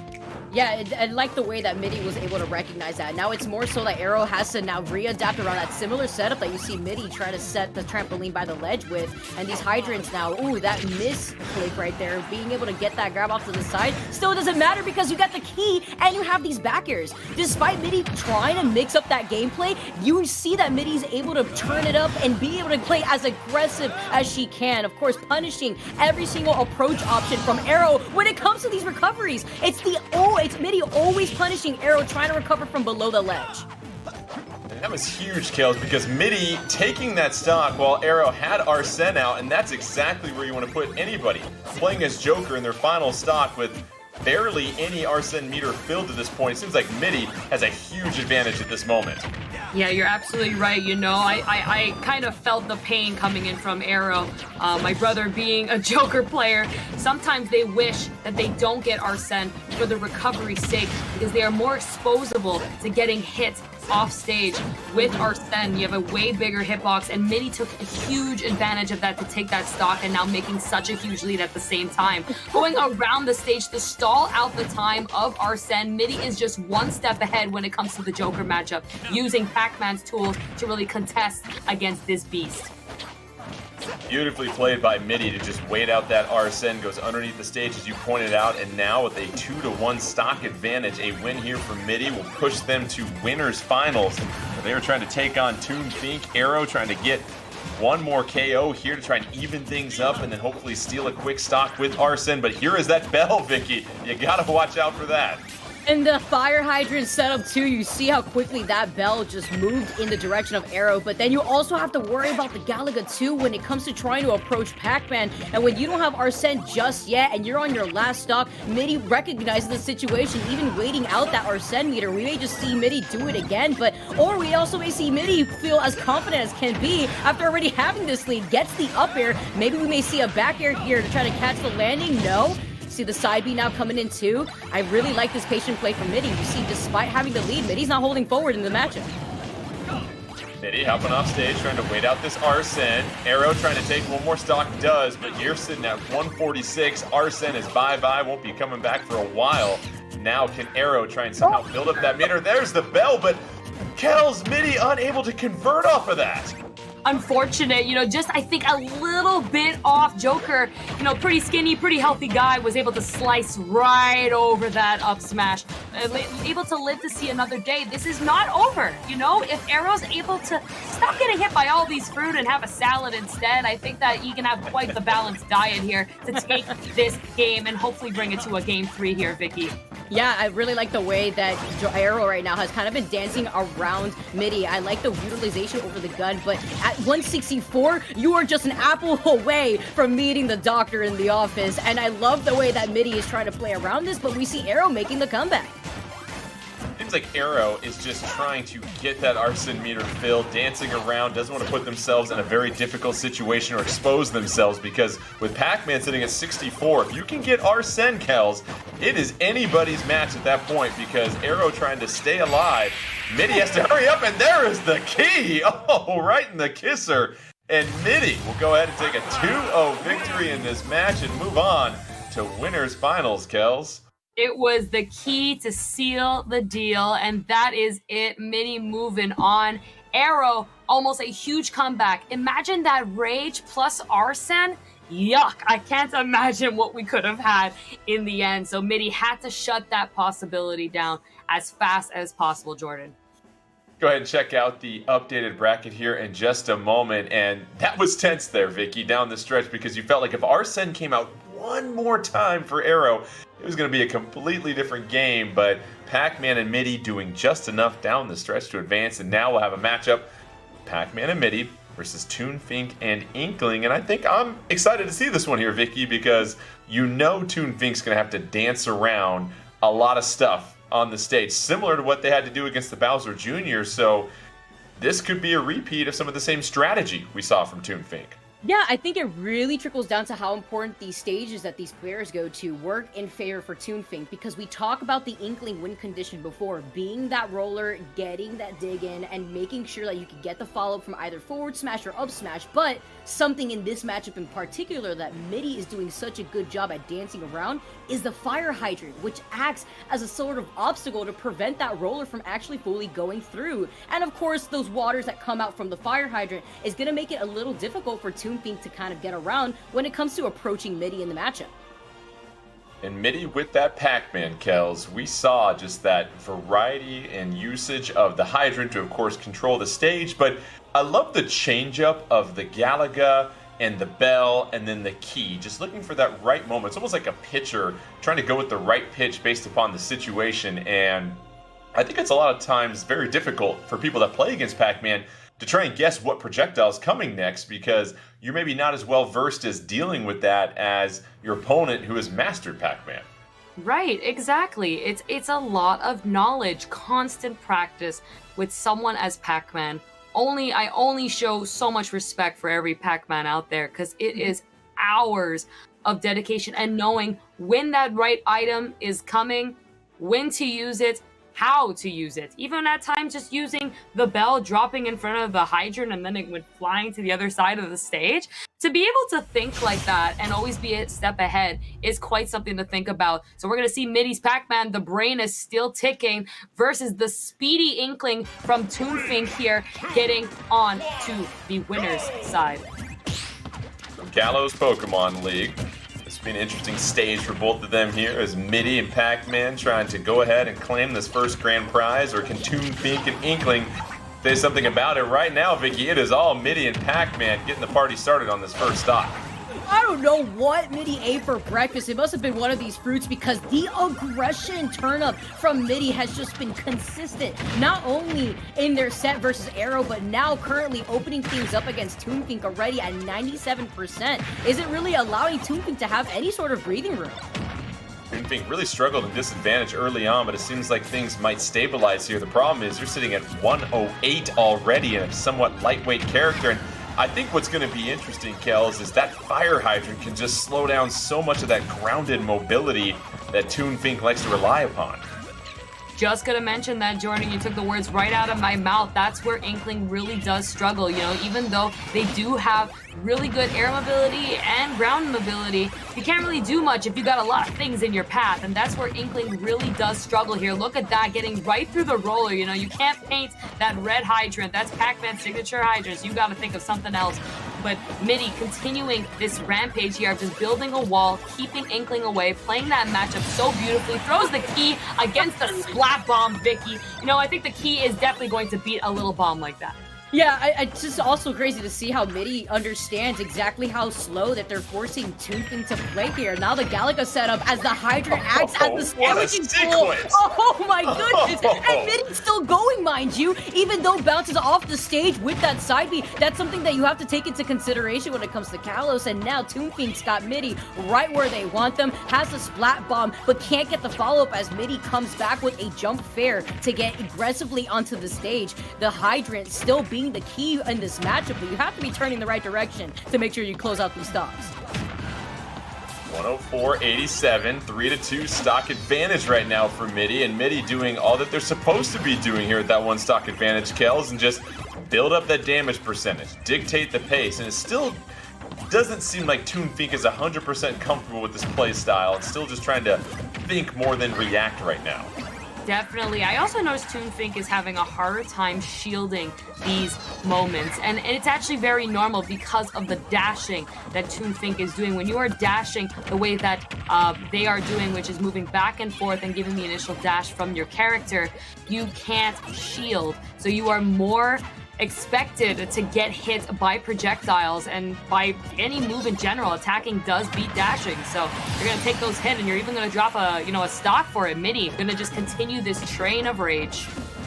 Midi having no issues whatsoever in this first game with Toonfink, flirting with a 3-0. We'll see, but there goes the first stock for Midi. But now Midi, a huge advantage, and it's gonna force Toonfink here, Vicky, to play an essentially flawless game as Midi continues to maintain the pace and the pressure throughout this entire matchup so far. And here comes the Galaga. We've been seeing that come, Vicky, and really lead to some beautiful combinations. And what that Galaga does is open up a lot of combos that Midi can go for, get those early percent combinations, and especially since Toonfink is forced to hold forward here, Toonfink's playing at a disadvantage. You want to approach, but when you have the Hydrant acting as a blockade for your win condition with the roller, it makes things really difficult here. Like the follow-up with the up air, but the trade is also going to let Toonfink know that they just cannot go for these up airs raw when they see that Midi understands the answer to that matchup.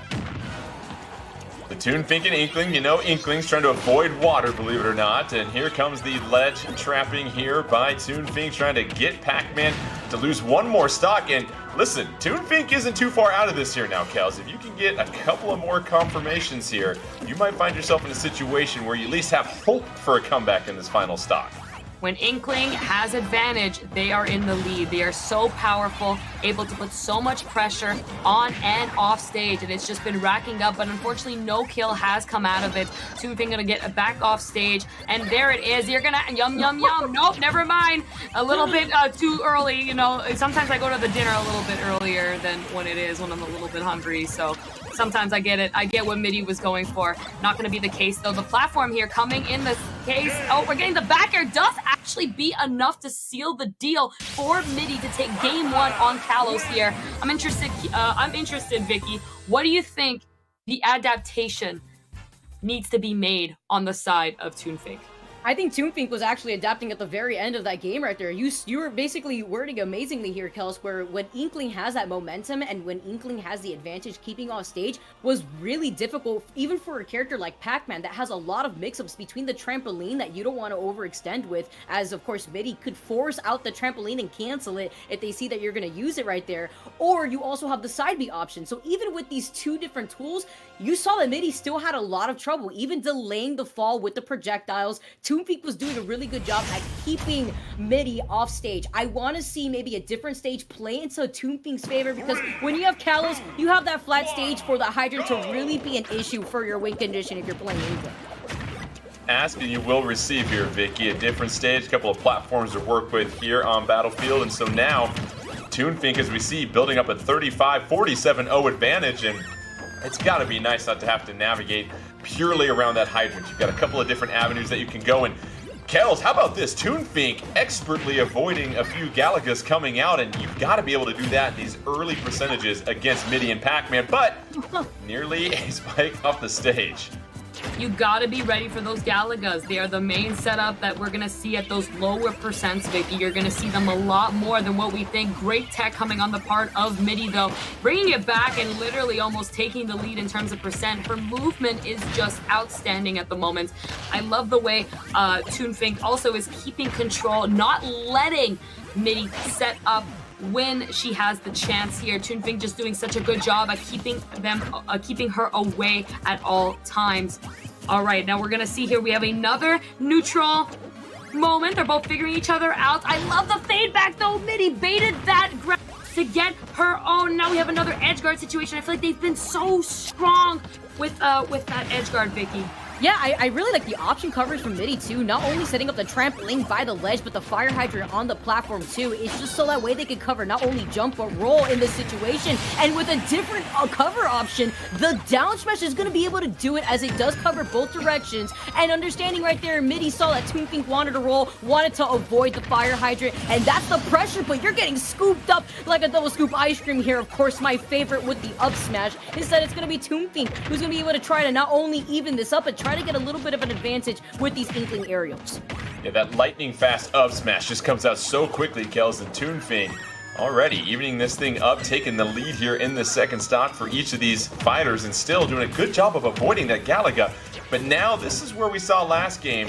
Toonfink had the advantage where they could consistently get Midi off stage, and there's a near conversion. Beautiful setup with that roller, and that's going to give Toonfink a huge advantage, Kels.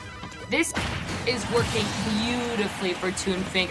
No matter where Midi goes, Toonfink is ready to fire. They are rolling absolutely everywhere with that roller, all over the stage, and every move is about covering every platform. Look at that. Every escape Midi's trying to make, that back air, that fair, it's all ready, and it leads up into combos. Don't forget, Inkling always sets up combos with that back air. So you're going to see some kind of aerial, you know that you're going to get an extension on it, and the damage is racking up. We're more than double the stock at the moment. It's racking up, Vicky. I don't know. This is looking pretty grim for Midi. What do you think that Midi has to do in terms of adaptation here? Play a lot more patiently, because right now we're seeing exactly how Toonfink was playing at the very end of game one, and this is how that momentum works in favor for Inkling. The trampoline, is it going to be enough? No, you're a sitting duck, and a potential tech chance opportunity right there by the ledge, but it's difficult to react in the heat of the moment, and right now we got an even game on our hands. 1-1 tied, Toonfink taking game number 2. Yeah, that was quick and decisive coming out from Toonfink. And Kels, I think you made a really good point in that situation. Midi and Pac-Man, you asked Vicky what they needed to do. She responded, play more patiently. It really felt like for the second half of that game, Midi and Pac-Man were stuck reacting to everything that Toonfink was doing with Inkling, rather than being the one in control, dictating the pace. And I think maybe that's the wrinkle that Toonfink has discovered. So where do you think the counterpunch comes from Midi and Pac-Man as we get set for our third and final game and winners finals? I think it's going to really come down to the stage here that's going to make all the difference. It's loading up here on Town and City. Both characters here really do benefit from this stage. Even though we had small battlefield, which gave the advantage to Toonfink to really control the stage as and early stock gone for Toonfink. Early stock. Unfortunate going in for Toonfink. I know that the water pushed them off stage and they lost the jump because of it and was forced to recover. And then Midi was so smart to acknowledge that, was able to take that to their advantage and say, you know what, let's start this game bright and early. Let's make it quick so I can go eat. The Toonfink will have to put together a highlight reel-like performance to try and come back into this one, because those early stock losses, Vicky, it's more of just a mental block that you have to get through, because now you're basically spotting an entire stock to your opponent and you've got so much match to make up for still. Yeah, and you're also playing against a projectile, which just teleporting into that grab, something you don't get to see as often. Luckily, of course, that grab being a little different here in Smash Ultimate. But yeah, you're also playing against a projectile-based character that's going to be able to rack up that damage rather easily. You have to not only avoid the projectiles, but these hydrants too, which really does put a stop to that momentum. Seeing here that Toonfink is playing at that disadvantage and just crouching right there, tries to build up some of the ink, puts you in that very vulnerable position on getting hit by the key. Toonfink and Inkling in a very precarious situation. Down one stock already, looking at possibly falling down to their final stock. It's all about Midi. And here it is, Kels. Midi is just dictating this match in full control. And when Midi is in the driver's seat with Pac-Man, that's when they are playing their best. Yeah, it's getting a little bit on the grim side here for Toonfink. It was that first stock. When Inkling is in disadvantage, you know, Vicky mentioned it before, that's where the opponent will really shine. And unfortunately, because of that first stock, I really think that just gave such momentum here to Midi and taking such a big advantage of it too, you know? She's just kind of running, putting those projectiles, doing what she needs to do, and it's forcing Toonfink to say, I need to go in, and that is the struggle when it comes to Inkling, Vicky. Yeah, and you can see right here with Toonfink still taking that stock and still having to play at an entire stock disadvantage. As long as Toonfink could play passive-aggressive and only go for these bait and punishes, we can see Toonfink still back and even out this game. It really trickles down to how Toonfink's going to play around the Hydra in the matchup. Toonfink will have to get back to a situation here, Kels, where they are the ones really forcing Midi to respond. And this is exactly what it looks like here. Gets Midi off stage, Midi trying to recover. Here is Toonfink just camping at that ledge and already chipping away here at Midi. You figure you win a couple more neutral battles in a row here and you might put yourself in a situation to come right back into this one, Kels. Toonfink is trying to be as careful as possible, doing their very best to just control that stage and not let Midi get much more of an advantage, because you don't want to take as much damage. You know, he's sort of making the comeback, Vicky. The way that these percents are going, it's not impossible, but they gotta get a kill as fast as possible. Let's see if this up air, they're gonna connect. Beautiful air dodge coming in from Midi, and now we have the hydrant again. This could be a very, very dangerous situation. Back here, yes we are. Oh, but it's not going to be enough here, Kels. Now the fire hydrant coming in. It's like Toonfink's got a built-in rage meter as a player, because they seem to turn it up every single time that they're on their last stock. It's just the stakes are too high for these players, with Toonfink sending out these barrage of back airs. Does get that mix-up though, manages to close in the gap, gets that grab. This is the opportunity to take this stock, because Midi's at 128 and you're at 114. You have some rage, but you're kind of fumbling here when you want to dance around these trampolines that Midi has put out, but that fair isn't going to be enough still at 150%. Not yet at all, Vicky. Just right away. Look at that. Okay, look at, I love these texts coming in from Midi. Just looks like it's impossible to give her. She's the queen of this stage, and she says, get off of my stage. And that's still not going to be enough. Toonfink's still fighting for their life, Jordan.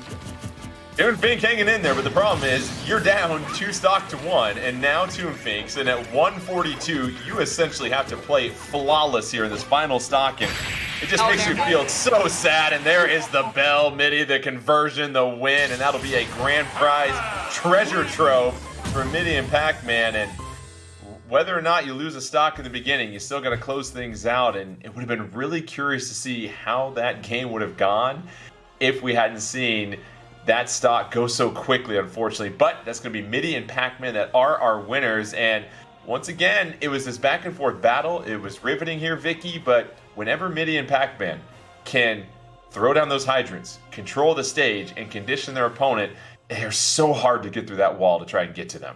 Yeah, and the stages really did provide some of that momentum boost for Toonfink. We saw that Toonfink started kind of figuring out the matchup at the very end, but again, when you're down against a character that's going to put most of that damage by making sure that they maintain a distance, it can be so difficult to get through that wall. But you know what? Toonfink's not out of it yet. Toonfink is going to be sitting down in the losers finals.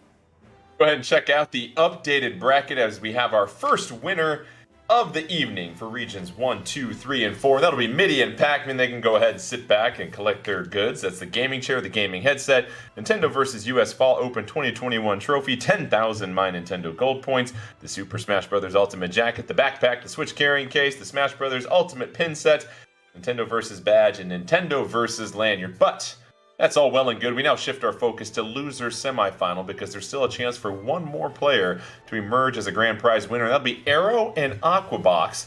We saw Arrow switch between that Joker and that young Link, and then Aquabox as that Bowser Jr. So I'm not going to try and predict it here, Kels, what we're going to see when it comes to fighters potentially, but you just have two competitors that are hungry to get right back into the action. Yeah, this is gonna be something. I think Arrow can pull out either the Joker or the Young Link. I think both of them do well on paper against someone like Bowser Jr. It's a lot of pressure, big characters, good projectiles, a lot of momentum. But the way Aquabox has been playing this Bowser Jr., I'm a fan, for sure. The way that they're kind of swooping in, the setups, the adaptation that we've constantly been commenting on, Vicky, about just the way that they're kind of saying, okay, this isn't working, but let's go with this way, you know? And I think that's many Bowser Jr.'s in general. So I think that no matter what, it could go either way. This is going to be a really, really strong battle. The battle of the capital A's in their name. They'll be fighting for that for sure. So I'm interested to see who's going to take it. I'm going to learn also about these matchups as these are rarely seen. Yeah, and Vicky, it seems like if you're playing as a Bowser Jr., your spacing has to be top-notch because you've got some of these intangible limbs, and then you've got the clown cart that can really close the gap here, but you do have to be mindful of where you at to really play Bowser Jr. to their strengths. Yeah, especially when you have a player that's sticking to the Bowser Jr. all the way through the bracket, you're forced to not just adapt when it comes to these type of playstyles, but you're also forced to understand your follow-ups and what you succeed in when it comes to those matchups, because you don't have a pocket to take out, at least the moment that we've seen Aquabox throughout their bracket run. And I definitely agree with what Supergirl Kels was saying. When it comes to the Young Link and Joker, these two characters have no issue within the Bowser Jr. matchup. It really does trickle down to how Aquabox is going to be able to expand on what the opponent is going to do as a mistake. And these stages, of course, too, because we've seen before with Aquabox, these follows with the Koopaling and the shield pressure when it comes to being underneath these platforms are super important at whittling down those shields when you want to make sure that you could close in that gap versus Bowser Jr. Professor Vicky with the education right there. I like it. And what we saw in regions 5, 6, 7, and 8 here, Kels, was the up B, the liberal use of that with the Bowser Jr., and being able to then connect when you're falling back down without your clown cart to connect on an aerial. You know, a lot of these characters, you want to be very careful when you're using up B on stage because you can leave yourself open. But let's see if Roy and the Shades can take care of business. And this is Link here, not Toon Link from Arrow, but Link, a little bit of a different kit here, Kels. I am so excited. I will try not to be biased. I'm a big fan of Link in Smash Ultimate specifically. I feel like this character has evolved tremendously in Ultimate's meta over the past few years. So it's going to be really interesting to see how they combat against Bowser Jr. I feel like they both lack the same weaknesses as to their disadvantage states. But when they are an advantage, they have incredible combo game setups and kill power all at the same time. In terms of this matchup, you're going to see a lot of those neutral layers coming in from Link to get out of Bowser Jr.'s combos. And so far, not paying off. Keeping that pressure is Aquabox at the moment, Vicky.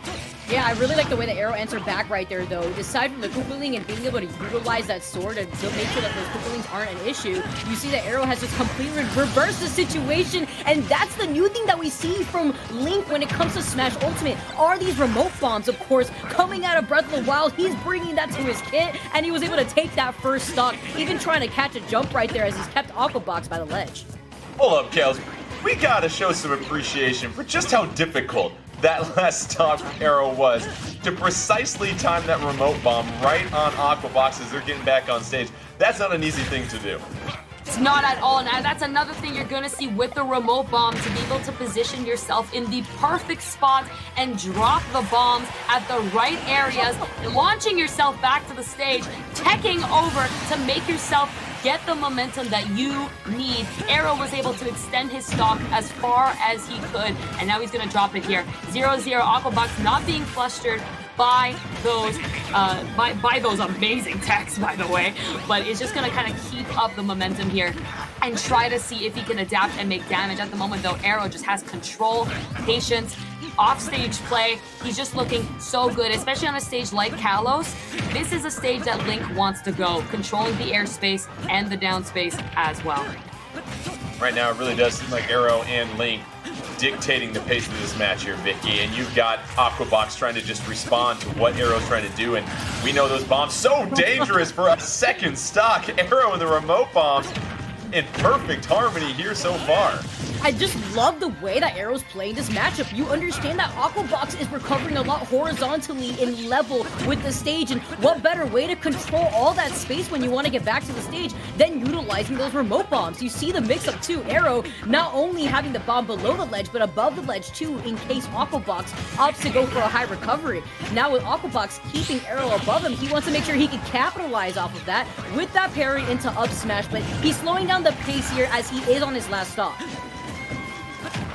Arrow with the 2-1 stock advantage over Aquabox. Feels like Aquabox has regained a little bit more control, but as soon as we say that, Arrow's got them off the stage once again, able to safely recover. And Kells, at this point, if you are Aquabox, you gotta avoid taking any extra damage because you know that Arrow and those bombs who have just been magical so far in this game, they're a lot to deal with. That was some of the best bomb play I've ever seen. Avoiding your back air just to hit myself to get right over you was, like you said, Jordan, magical. But what was magical was that bomb setup as well. You know, Aquabox has a little bit of those as well. And he's putting it out, showing, hey, I want to be as fancy as you. So, but as you were saying, you know, so good at just keeping control. And there it is, catching the landings, taking that game. Arrow looking so clean with this Link. I feel though like the problem comes with this matchup, and the reason why we're seeing Link is that frame data. Every single time Aquabox got in on Link, Link nared, Link nared, Link nared, and then Link upbeat, and then Link, you know, there was these frame data options that were able to come out from Link that completely ignored anything that Bowser Jr. did up close and personal with him. He was forced to be way away. And then once Bowser Jr. did use projectiles, the arrows, the boomerangs, all that came out way faster than anything Bowser Jr. did. It's going to be quite the show, Vicky. And especially back on Kalos, I think this is going to be another disadvantage state. Well, what are the chances here, too? I also love those little funny shenanigans when it came to the interactions that Aquabox was having with these cannonballs when it comes to when Arrow was off the stage. But then at the very end, we noted here, Arrow has been able to utilize these bombs not only as a way to mix up the recovery, but as a way to keep up the pressure, and Aquabox seems to have recognized that. You see that air dodge to get closer to Arrow, but it's like what you mentioned, Super House. When it comes to managing to have that nair option, the frame data just comes out on top when it comes to Arrow playing this Link, and Aquabox has to find a way to close in this gap and manage to rack up some damage without overextending. And Kels, what really stands out to me is how Arrow is able to keep Aquabox in disadvantage for so much longer than Aquabox is able to do so to Arrow. It feels like as soon as Aquabox gets the upper hand, Arrow quickly resets the game to neutral, whereas Arrow is really keeping Aquabox off the stage for extended periods of time. Exactly, you're absolutely right, and I want to see more of that exact gameplay from Aquabox. I think that's his only way to be able to compete with Link as a character versus himself. He might not have the frame data, he might not have the options of getting in, and like you said, Jordan, you know, we've been seeing that switch coming in from Arrow over and over again. That was very close and a good attempt for sure. But I like the way Aquabox, right before that stock was lost, was just kind of staying in the center, jumped a little bit to see what exactly Arrow did, and then found himself some openings. And I think now that's why he's in the lead, Jordan. And now 2 stocks apiece, pretty even here. Arrow trying to advance to losers finals where they will take on Toon Fink. Aquabox trying to extend this and keep their tournament hopes alive. Right now, it's Aquabox with the slight advantage, but we see Arrow able to reset things, and it seems like the adjustment here, Vicky, with Aquabox is that they've just been a little bit more patient when Arrow starts to approach in neutral. Right, and that's what I was noting from Aquabox in the very first game. At the very end, you see Aquabox going for a lot more of these mix-ups, not trying to recover low anymore after Arrow was able to get that punish with the bomb originally, but also doing a really good job at dancing around these large hitboxes that Link has. Not only were we talking about that frame data, but Link has some pretty meaty hits, and when Aquabox could help avoid that, especially at this percent, he can go for these follow-ups. Oh, so close with the up air, but Arrow answering back so aggressively with the down air themselves. Aquabox holding shield, but you can't hold shield for a third time, or else that shield's gonna disappear as quickly as a bag of Skittles. Oh, we found out what your favorite candy is there, Vicky. I like that. So here we go. Arrow trying to drop the bomb. That'll take another stock off of Aquabox. Now just one more stock remains.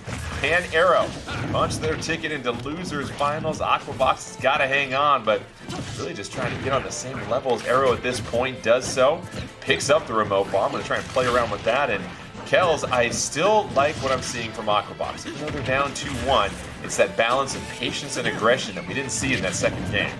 You got it. You figured it out, and I think Aquabox has as well. I think he's just trying to figure out how to master it. Sometimes he's showing signs of patience, but then he gets a little excited when he does get a hit and goes a little bit too far. So he's just got to relax a little bit and respect Arrow and his movements. He has to understand that, okay, his frame data doesn't exactly match Link's, as well as his projectiles. So he's got to think what he can do better, which is the patience. He has to play like that if he's going to want to take this, especially as that percent is rising. And that rage is starting to go up. Just saying, Arrow's getting a little bit stronger, and those smash attacks are quite strong in the hands of Link, Vicky. Yeah, I like the way that he's been also able to help make sure that he stayed alive with those bombs, but with that second stock going down, Aquabox has now evened out the grounds. Now you won't have to really worry about that rage. You are at high percent, and Link has a lot of knockback on those smash attacks, but as long as Aquabox keeps playing patiently as he has been before, we're going to see Aquabox try to tie up this set. Now managing to back away, get the grab, and look at this extension with these up airs, 53% already on Arrow. Yeah, one of the few times Aquabox has been able to convert into a nice combo and extend that period of time. They've kept Arrow in disadvantage. Now it's just who's going to gain the upper hand here. Aquabox sitting at 117, can't afford to lose too many close clashes here. Has to try and recover once again. Arrow on the side, has the remote bomb ready to go. Trying to just time out when they want to throw that out, and there it is, the aerial! And how about the patience? We talked about it for Aquabox here, Kells, but the patience from Arrow to look for that narrow opening and to take advantage of it. So I love the patience coming in from Aquabox at that final moment. He knew he was in disadvantage. He put himself at the ledge. He said, okay, you know, there's a lot of swords coming at me in this moment. And the problem was, though, Jordan, is that he held shield for too long. So, you know, it's like a balloon, and then you just put a little pin in it. It's exactly what happened. He popped way out of that blast zone. Unfortunate, but he was understanding. Sometimes being patient doesn't involve just shielding. Sometimes just standing there is okay, and learning about what is actually safe, what is hitting, what is going above, and what isn't. The other person's pressing buttons, which means there is a counterattack to that. So trying to figure it out in that moment could be a little scary when there's a lot of poking going on with those pins, but the balloon can fly away, as they say. So there is an opportunity there. Let's go ahead and check out the updated bracket as Arrow advances to losers finals. They'll take on Toon Fink. Appreciate Aquabox and their efforts today. So now that brings up Toon Fink, who we saw exclusively use that Inkling, and Arrow, who we've seen use a Young Link, a Link, and a Joker. So, Vicky, again, I'm done guessing what Arrow's going to do here. But of the characters they've played as, it felt like that Link really gave them the most variety that they could possibly use. I really feel like it's difficult to call this here, Jordan. I feel like with Toon Fink, we're going to see that comfortable pick on the Inkling putting in a lot of work. But not just that, I'm looking at Arrow, and I feel like the decision to go Link against Bowser Jr. was a matchup decision. Of course, with the Young Link practice that Arrow has also had, he's going to be able to use that into his gameplay and to try to mix things up, because, of course, it's not the same kit. Despite it having Young Link, you're still going to have to go for some different setups. And in that Bowser Jr. matchup specifically, that's where Link was really able to shine. Now I'm thinking here for this specific matchup, looking at Inkling, we may see the young Link come out in a similar fashion to test out that first game, and if things don't go well, maybe see Joker that game too. Well, we'll find out what it's going to be, but we have our losers final coming up. Don't forget the winner of that will go ahead and take home one of our 2 grand prizes. Will it be Toon Fink or will it be Arrow? And the question is, who will they go? Young Link. So they decide to go with a little bit more speed and mobility here, Kels. And it seems like that should match up pretty well with Inkling. Yeah, I think that's an excellent choice. I was just going to mention how I think Link here would struggle against the movement options that Inkling does possess, but young Link does offer a little bit more speed, and also being low and quite young and being tiny will help him get under things. But you know what? Tiny also means that you are light and you are going straight to that blast zone, losing that stock. Maybe Link here would have been something, but you got to keep start getting some damage. Here we go. Finally, Vicky getting some damage, 21, and now starting to get their foot in. Yeah, I was expecting the same thing here, Kels, but the way that Toon Fink just capitalized off of that one mistake was the nail in the coffin for that first stock. I love the way that Toon Fink is now playing this and now also using the platforms to their advantage. You won't have to worry about the hydrant acting like a wall in this matchup, and these projectiles are something that you're going to be able to just duck under. Now manages to get that dig out, and the up smash read with that roll wasn't going to work out. Good on Arrow for being patient. Toon Fink dominating this turf war so far with Arrow. We just saw the beautiful first stock for just 0 to KO, just like that. And now Toon Fink still in full control with a 1 stock advantage. And what you're seeing here is even though Arrow is quicker with young Link, still can't match the speed and aggression kills. And again, another situation. This could be a 3-0 for Toon Fink, Kels. Yeah, this is not going well for Arrow. I feel like, again, every single time we have been watching Toon Fink on small battlefield, it was pretty yummy, I do have to say. Each time we've seen Toon Fink on small battlefield, it's been a huge advantage. I don't know if it's a stage preference or anything like that, but my God, the mobility and the aggression, but as well as the follow-ups and the resets that we've been seeing from Inkling on this stage is a lot to handle. So I think that's really come into play here, Vicky. Yeah, I really like the way that we're seeing Toon Fink feel very comfortable on here, but this is exactly the same case that we saw from Arrow last time, where just aside from having that momentum at the start, the adaptability that we see from Arrow is just constantly coming out, and we're seeing that here at 96% that Toon Fink is holding on to. Arrow barely took any damage, now getting grabbed. This is the follow-up opportunity for Toon Fink, but doesn't get the reset on the platform. Is just going to be able to keep up this pressure while Arrow struggles to land on the ground. Don't sleep on it now, but Arrow putting together a marvelous final stock. Figure 1 or 2 more conversions, the parry perfectly timed by Toon Fink, but Arrow is not in a terrible situation.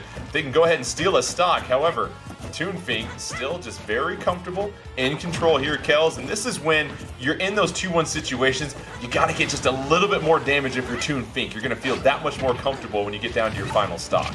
For sure, you know, and I think that Arrow's trying to seal that deal as quick as possible, but doing a much better job, as we were saying, this adaptation that we've been seeing during the entire bracket, that F-Tilt finally going to take it out here. 77 is a good lead here for Toon Fink, but the way that Arrow has been adapting the entire set and just this entire game has been really overwhelming. That boomerang coming in to say, yo, Link, you need a hand? I got you, you're good. But unfortunately gets the up throw into the up air. The perfect percent on that platform on small battlefield, the lower end of the ceiling, is gonna cut off that boomerang's help and say, we're done.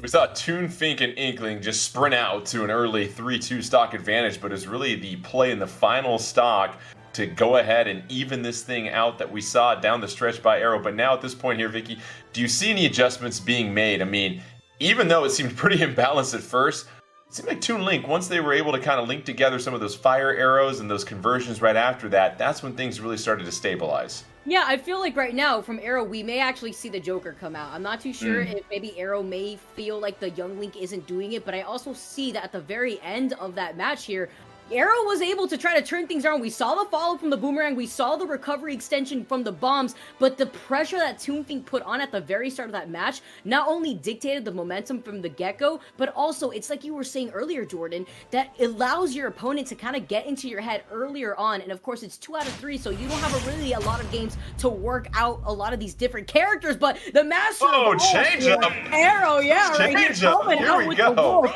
So that adds up 4 characters now to his arsenal that he has used throughout this tournament alone. Oh, it's random select on. I mean, obviously, Wolf, a terrific fighter here and a great kit that goes along with that, Kels, but just the changes in playstyle. It seems like, Kels, if I'm guessing, and I'm just predicting here, you want a little bit more KO power, a little bit more beef behind your hits, because with Toon Link, you just missed out on so many potential docks and KOs because you just didn't have that much mustard behind a lot of your hits. Yeah, you know, you might need some relish and ketchup along with it at the same time. And I think Wolf really does offer that in each claw. Literally, he is such a good fighter and brawler, as well as a zoner with that laser. He really does contrast everything Inkling can go ahead and combat against. So I think this is a fantastic choice up against Inkling. Almost got a little bit of a collision there, able to recover. Both of them are safe. I'm very happy for both of them, but we're gonna see here if an Edgeguard can seal it, but I do think Wolf is the right pick, especially starting off so much better than the last game, Vicky. Yeah, that side B too, being able to allow Arrow to recover, it was a really scary situation, but now this is Wolf with Rage, and you see him try to throw out the up smash attempt. Now let's see if he can try to do it again by the ledge, but these slants, as we noted before, could be tricky with the spacing, and Toonfink getting that grab, gets that back throw, being able to get that KO, especially at that percent, is going to be important now that Toonfink has to try to come back towards the ledge. Toonfink get a little extra credit with this one stock advantage, and Arrow had a chance to really even this thing up, but Toonfink with the DI stays alive on this tiny stage, and here it is. Arrow has been punished a few times here, Kels, by Toonfink, who's just been patient with their out-of-shield options. I think the problem we're seeing here, Jordan, is Arrow is jumping a lot, and Toonfink, especially Inkling, they love to get under you. They love to scoop you and rack up that damage the second you jump. And these full hops, see, we just saw it right there, Jordan. The way that he jumped right over, and then Toonfink was ready to catch that with the back air and able to rack on even more damage. 2 stocks apiece. Toonfink, 1 victory away from claiming our second grand prize of the day as we try to find a winner in losers finals. And listen, things happen sometimes, so we'll go ahead and get ready to reset that here in just a moment. It happens. It's online play. I mean, over the last year and a half, we've all been used to interruptions of sorts sometimes. But I know, right? But let's go to that matchup, because that's really what the conversation's about, is the Wolf versus the Inkling here, Vicky. And with Wolf, we saw Kels mention there's a lot of jumping going on. Why is that so dangerous if you're Wolf, if you're just bouncing around when you're facing an Inkling? Well, you have to worry about the potential chance that the Inkling not only is holding shield in that moment, you have to worry about the confirmation that we consistently see from Toonfink, which is the up throw into the up air that sets up either a confirmation depending on the percent, but also a 50-50, especially on those platforms. Wolf is also susceptible to getting edge guarded really easily with a rather linear recovery, so you have to look out for those situations where if Toonfink is just holding shield by a ledge and gets that grab and sends you off stage, as Wolf, you're only so limited to the options that you have to get back. And Kels, you mentioned you've got a bit of a zoning tool if you are Wolf. How do you utilize that a little bit more effectively to condition Inkling? Because it didn't really seem like Wolf was predicting much in that matchup. It was more so just some boxing back and forth, Wolf finding their opportunities when they could, but really felt like Inkling was comfortable in that little snippet that we saw. You're right, Jordan. He wasn't using his zoning kit, which really comes down to that laser, that neutral special that is so good at boxing away characters. It goes more than half of the stage and is so good at boxing out characters like Inkling, who have a roller, who are trying to get in. It pushes you away. It pays your taxes. It does a lot. So it's really great, and then it forces players to jump over the laser, which gives Wolf the identity to really bounce and grab you and even attack you from under. And that's where Wolf really shines, especially with these fairs, these nairs. They have such big hitboxes, and they are such a big priority. And that's where it makes it so hard for any character, not just Inkling, to really get in on a character like Wolf, especially if there's those two platforms under Wolf. You can't jump to him because now there's a platform. So that's what makes it even harder to get Wolf when he is in that more of a zoning kit kind of gameplay. It'll be interesting to see if Arrow goes with a different character now that you've had a sample size of that. It seemed pretty even to me, Vicky. It just seems like if you're Wolf, you have to make sure not to overextend yourself against Inkling, because we've seen how Inkling is so capable of just getting those confirms and racking up those combo opportunities if they can get that first hit in neutral, and you want to limit those opportunities for them. Yeah, it's really important to also understand these type of matchups and what options you have depending on who you want to swap to too. We touched up about it earlier actually, where when you have a lot of these characters that you play, it could also be a downfall because you're also relearning the matchup all over again. Of course, although you did play against the same player playing the same character, your approach depending on who you switch to changes up for yourself. So then you have to understand that pace from the very start of the next game, which when you have a 2 out of 3 situation, that doesn't really give you a lot of time to relearn the matchup with a completely different character sometimes. So we'll go ahead and try and reset things here in just a moment. Toon Fink has a 1-0 lead in this best of 3 in losers finals. Toon Fink, one more game victory. We'll go ahead and give them our second grand prize of the day. Midi and Pac-Man won our other one for regions 1, 2, 3, and 4. We've seen Arrow cycle through these characters, but the consistency of playing Inkling, Kels, and you've seen this at the high level, yes, you can dance around and pick different fighters and characters, and that works, but a lot of times if you just know your own selection, your main so well, it really doesn't matter what people throw at you. You're the one that just has to make some slight adaptations here and there. It doesn't at all. You know, you can have 12 characters that will help you out and bail you out, but then you can also be that one person that really focuses on that one character and really pushes you into your limits and surpassing limits with that character that you won't see from any other player. So here we are going back now to game 2. Again, Toon Fink did win game 1 here, and we are starting over instead 2 stocks apiece here. That is the agreement that is made between the players. 20% now done as we are racking on 30 from Toon Fink. It's back to an even game, Vicky. Yeah, we're excited to see here how this next game is going to alter the outcome for Arrow to figure out what he could do differently with the Wolf. You can see already the platform's actually allowing Arrow to kind of mix up that landing, but the amount of pressure that Toon Fink has been able to put on with these backers and fairs have just been a lot. And now the mix-up, immediately knowing that Arrow was going to land in front of him, gets that grab, and you immediately see the retaliation from Toon Fink where they want to go for these up air conversions. Toon Fink trying to get back on stage. Nice job shielding the laser. Another down throw. Can't convert after that. Arrow doing a fine job of avoiding that conversion. Toon Fink in control, and now it's all about Arrow trying to reestablish control of this stage, and this is what happens. You got to be careful sometimes, and how about that? Arrow, the quick strike on the ledge, Kels. Yup, that you're gonna see that a lot, that down smash. Again, I said it before, Wolf has incredible knockback and also just hitboxes on all the attacks, and especially on a stage like Yoshi's Story that has the slants, is going to be able to give the opportunity here to kind of clip the edge guarding on Inkling, who has a linear recovery, and that back air is going to take it again a small, I didn't even have time to talk about that stock, but the way that Arrow just used that advantage state to really clip under Inkling and then really use that back air to get into the blast zone, just a small blast zone of Yoshi's Story. We're in for a game 3. And for the second time tonight here, Vicky, it is game 3, losers final, our final game of the entire tournament for the day today. And I don't know what happened during that break, but it seemed like Wolf and Arrow figured something out, because Toon Fink did not look comfortable at all, and it was really Arrow and Wolf being the aggressor there. Yeah, you can really see how this regions 1 through 4 has just really been able to clean up the competition and keep things really close. Always these game 3 situations, but you know what that brings us, Jordan? That brings us more time for our players to figure out what to do differently here. And of course, Arrow has figured it out with the Wolf being successful in this matchup alone. And now we're moving on to Final Destination, which is really going to help out Arrow, but I'm a little worried here with how that roller is going to play into this matchup, as Toon Fink doesn't really have to worry about Arrow mixing up their landing on a platform to avoid it. The Final Destination will be the final game of the tournament today. Both fighters pretty even here on this first stock. The missed grab, Toon Fink having to recover here real quickly. Here comes the roller, chases down Arrow and Wolf. Can't follow up there, though, Kels, and it seems like Toon Fink with this stage, you are loving this opportunity to have this much real estate to use your roller on. Definitely, for sure. A lot of space for both characters. both of them really do well on this stage, specifically Final Destination. Again, Arrow can use his lasers from so far away, making it so hard for opponents to get in, while also being able to land and really push himself into a position where he can feel comfortable. And it's the same thing for Toonfink and Inkling.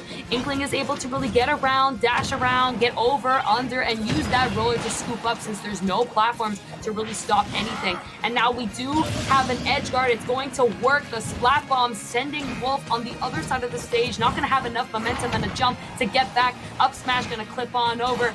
Vicky, this is looking like it's heading for Toonfink at the moment. Yeah, I mean, at 124% though, you're also going to be able to utilize that rage, but you have to play safe, and Wolf has those heavy-hitting aerials like you were talking about before, Kels. I love the way that Arrow's playing around Toonfink's space, and 35% isn't a lot here, especially for Wolf, and the way that Arrow's been slowing down that gameplay, consistently punishing Toonfink's landing. Yep, exactly. Just the way that, you know, both of them are jumping a lot. We were mentioning before that Arrow was jumping a lot of full hops. You tend to see a lot of short hops, but not here. We are going to see full hops, and that was the counter that Toonfink did. He was able to really fair that jump from Arrow, and it caused a huge disadvantage there, and that's a huge stock, Jordan, going in for Toonfink. Well, you're really seeing the deficiency of the recovery for Arrow for 2 stocks in a row now. Can Toonfink just maintain stage control and keep Arrow in that disadvantage? But it is Arrow that is dictating all the cards here, down 1 full stock, fighting for their tournament lives. It is a battle for that second grand prize. Here's a chance. Toonfink missing on that conversion from the roller. Arrow doing a nice job mashing out of that. And now Toonfink not fazed by that laser at all, Kels. It continues to impress me how well Toonfink can just close the gap and get closer to Arrow. Yeah, for sure. I'm so impressed the way that they are just kind of maneuvering around Arrow. And I think, again, look, it's the jumps. Every time we've seen a full hop of Vicky, you know, Toonfink has just get right under, especially with those dash, putting himself in the little spot of oil. That does it right there, though. How about Toonfink just fighting back after taking a quick KO in the second game? The up smash to close the deal and close up shop on this tournament. So Toonfink winning our losers finals and getting a chance to take home one of those second grand prizes. You love it. And I think, Vicky, what stands out is the commitment to your main. Not changing things up when you see your opponent change characters. And you really saw that adaptation. That's been our word of the day about how you change your game, not just from game to game, but from stock to stock sometimes. I mean, it's like what Kels was saying. You have to adapt in these situations, and when you see a Wolf jumping consistently, throwing out those heavy-hitting aerials, what better option to readapt around as Inkling if you're sticking to one character than to utilize a small hurt box that you have when you are going for those low stance dashes, and you are able to go underneath Wolf where he's the most vulnerable and close out the stock. And now, thanks to that adaptation, Toonfink is going to be able to take the losers finals as Inkling. Let's go ahead and check out the final bracket of the day for regions 1, 2, 3, and 4, and that'll be Toonfink advancing from the losers final to go ahead and take home that grand prize, the gaming chair, the gaming headset, the NintendoVS US Fall Open 2021 trophy, the 10,000 My Nintendo gold points, the Super Smash Bros. Ultimate jacket, the backpack, the Switch carrying case, the Super Smash Bros. Ultimate pin set, the NintendoVS badge, and the NintendoVS lanyard. Well, Vicky, Kels, real quickly, one thing from each one of you. What did we learn today after we had a chance to see regions 5, 6, 7, 8, and 1, 2, 3, and 4 take part in all the action? I've learned, well, I mean, we know together not to fight Galaga. That's one thing. But I think the most important thing that I always am reminded is to stay centered.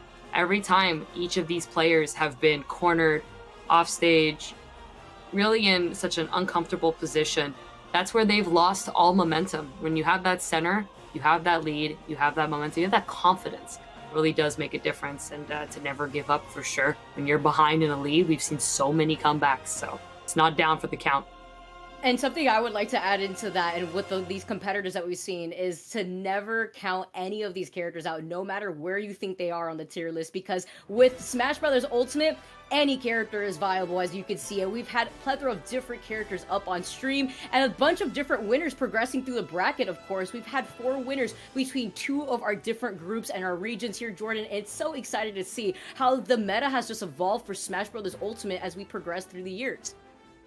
Guys, thank you so much again. It was a lot of fun. Huge shout out and thank you to our production team. Thank you to all of you for tuning in, and it's just been great to get back to all the action. So that'll conclude this first day of the action for the Super Smash Bros. Ultimate Nintendo vs. US Fall Open 2021. And don't forget, Play Versus is Nintendo's official scholastic partner for both Super Smash Bros. And Splatoon 2, where thousands of high school players will compete weekly for a championship title, and players can now earn a varsity letter by gaming with their friends. The fall season has already begun, but you can sign up now to learn more about the spring season at www.playversus.com. Spread the word at your school and visit playversus.com to get your school ready to play in the spring season 2022. We'll have more action here in a couple of weeks, but from all of us here, thanks again, and we'll see you next time.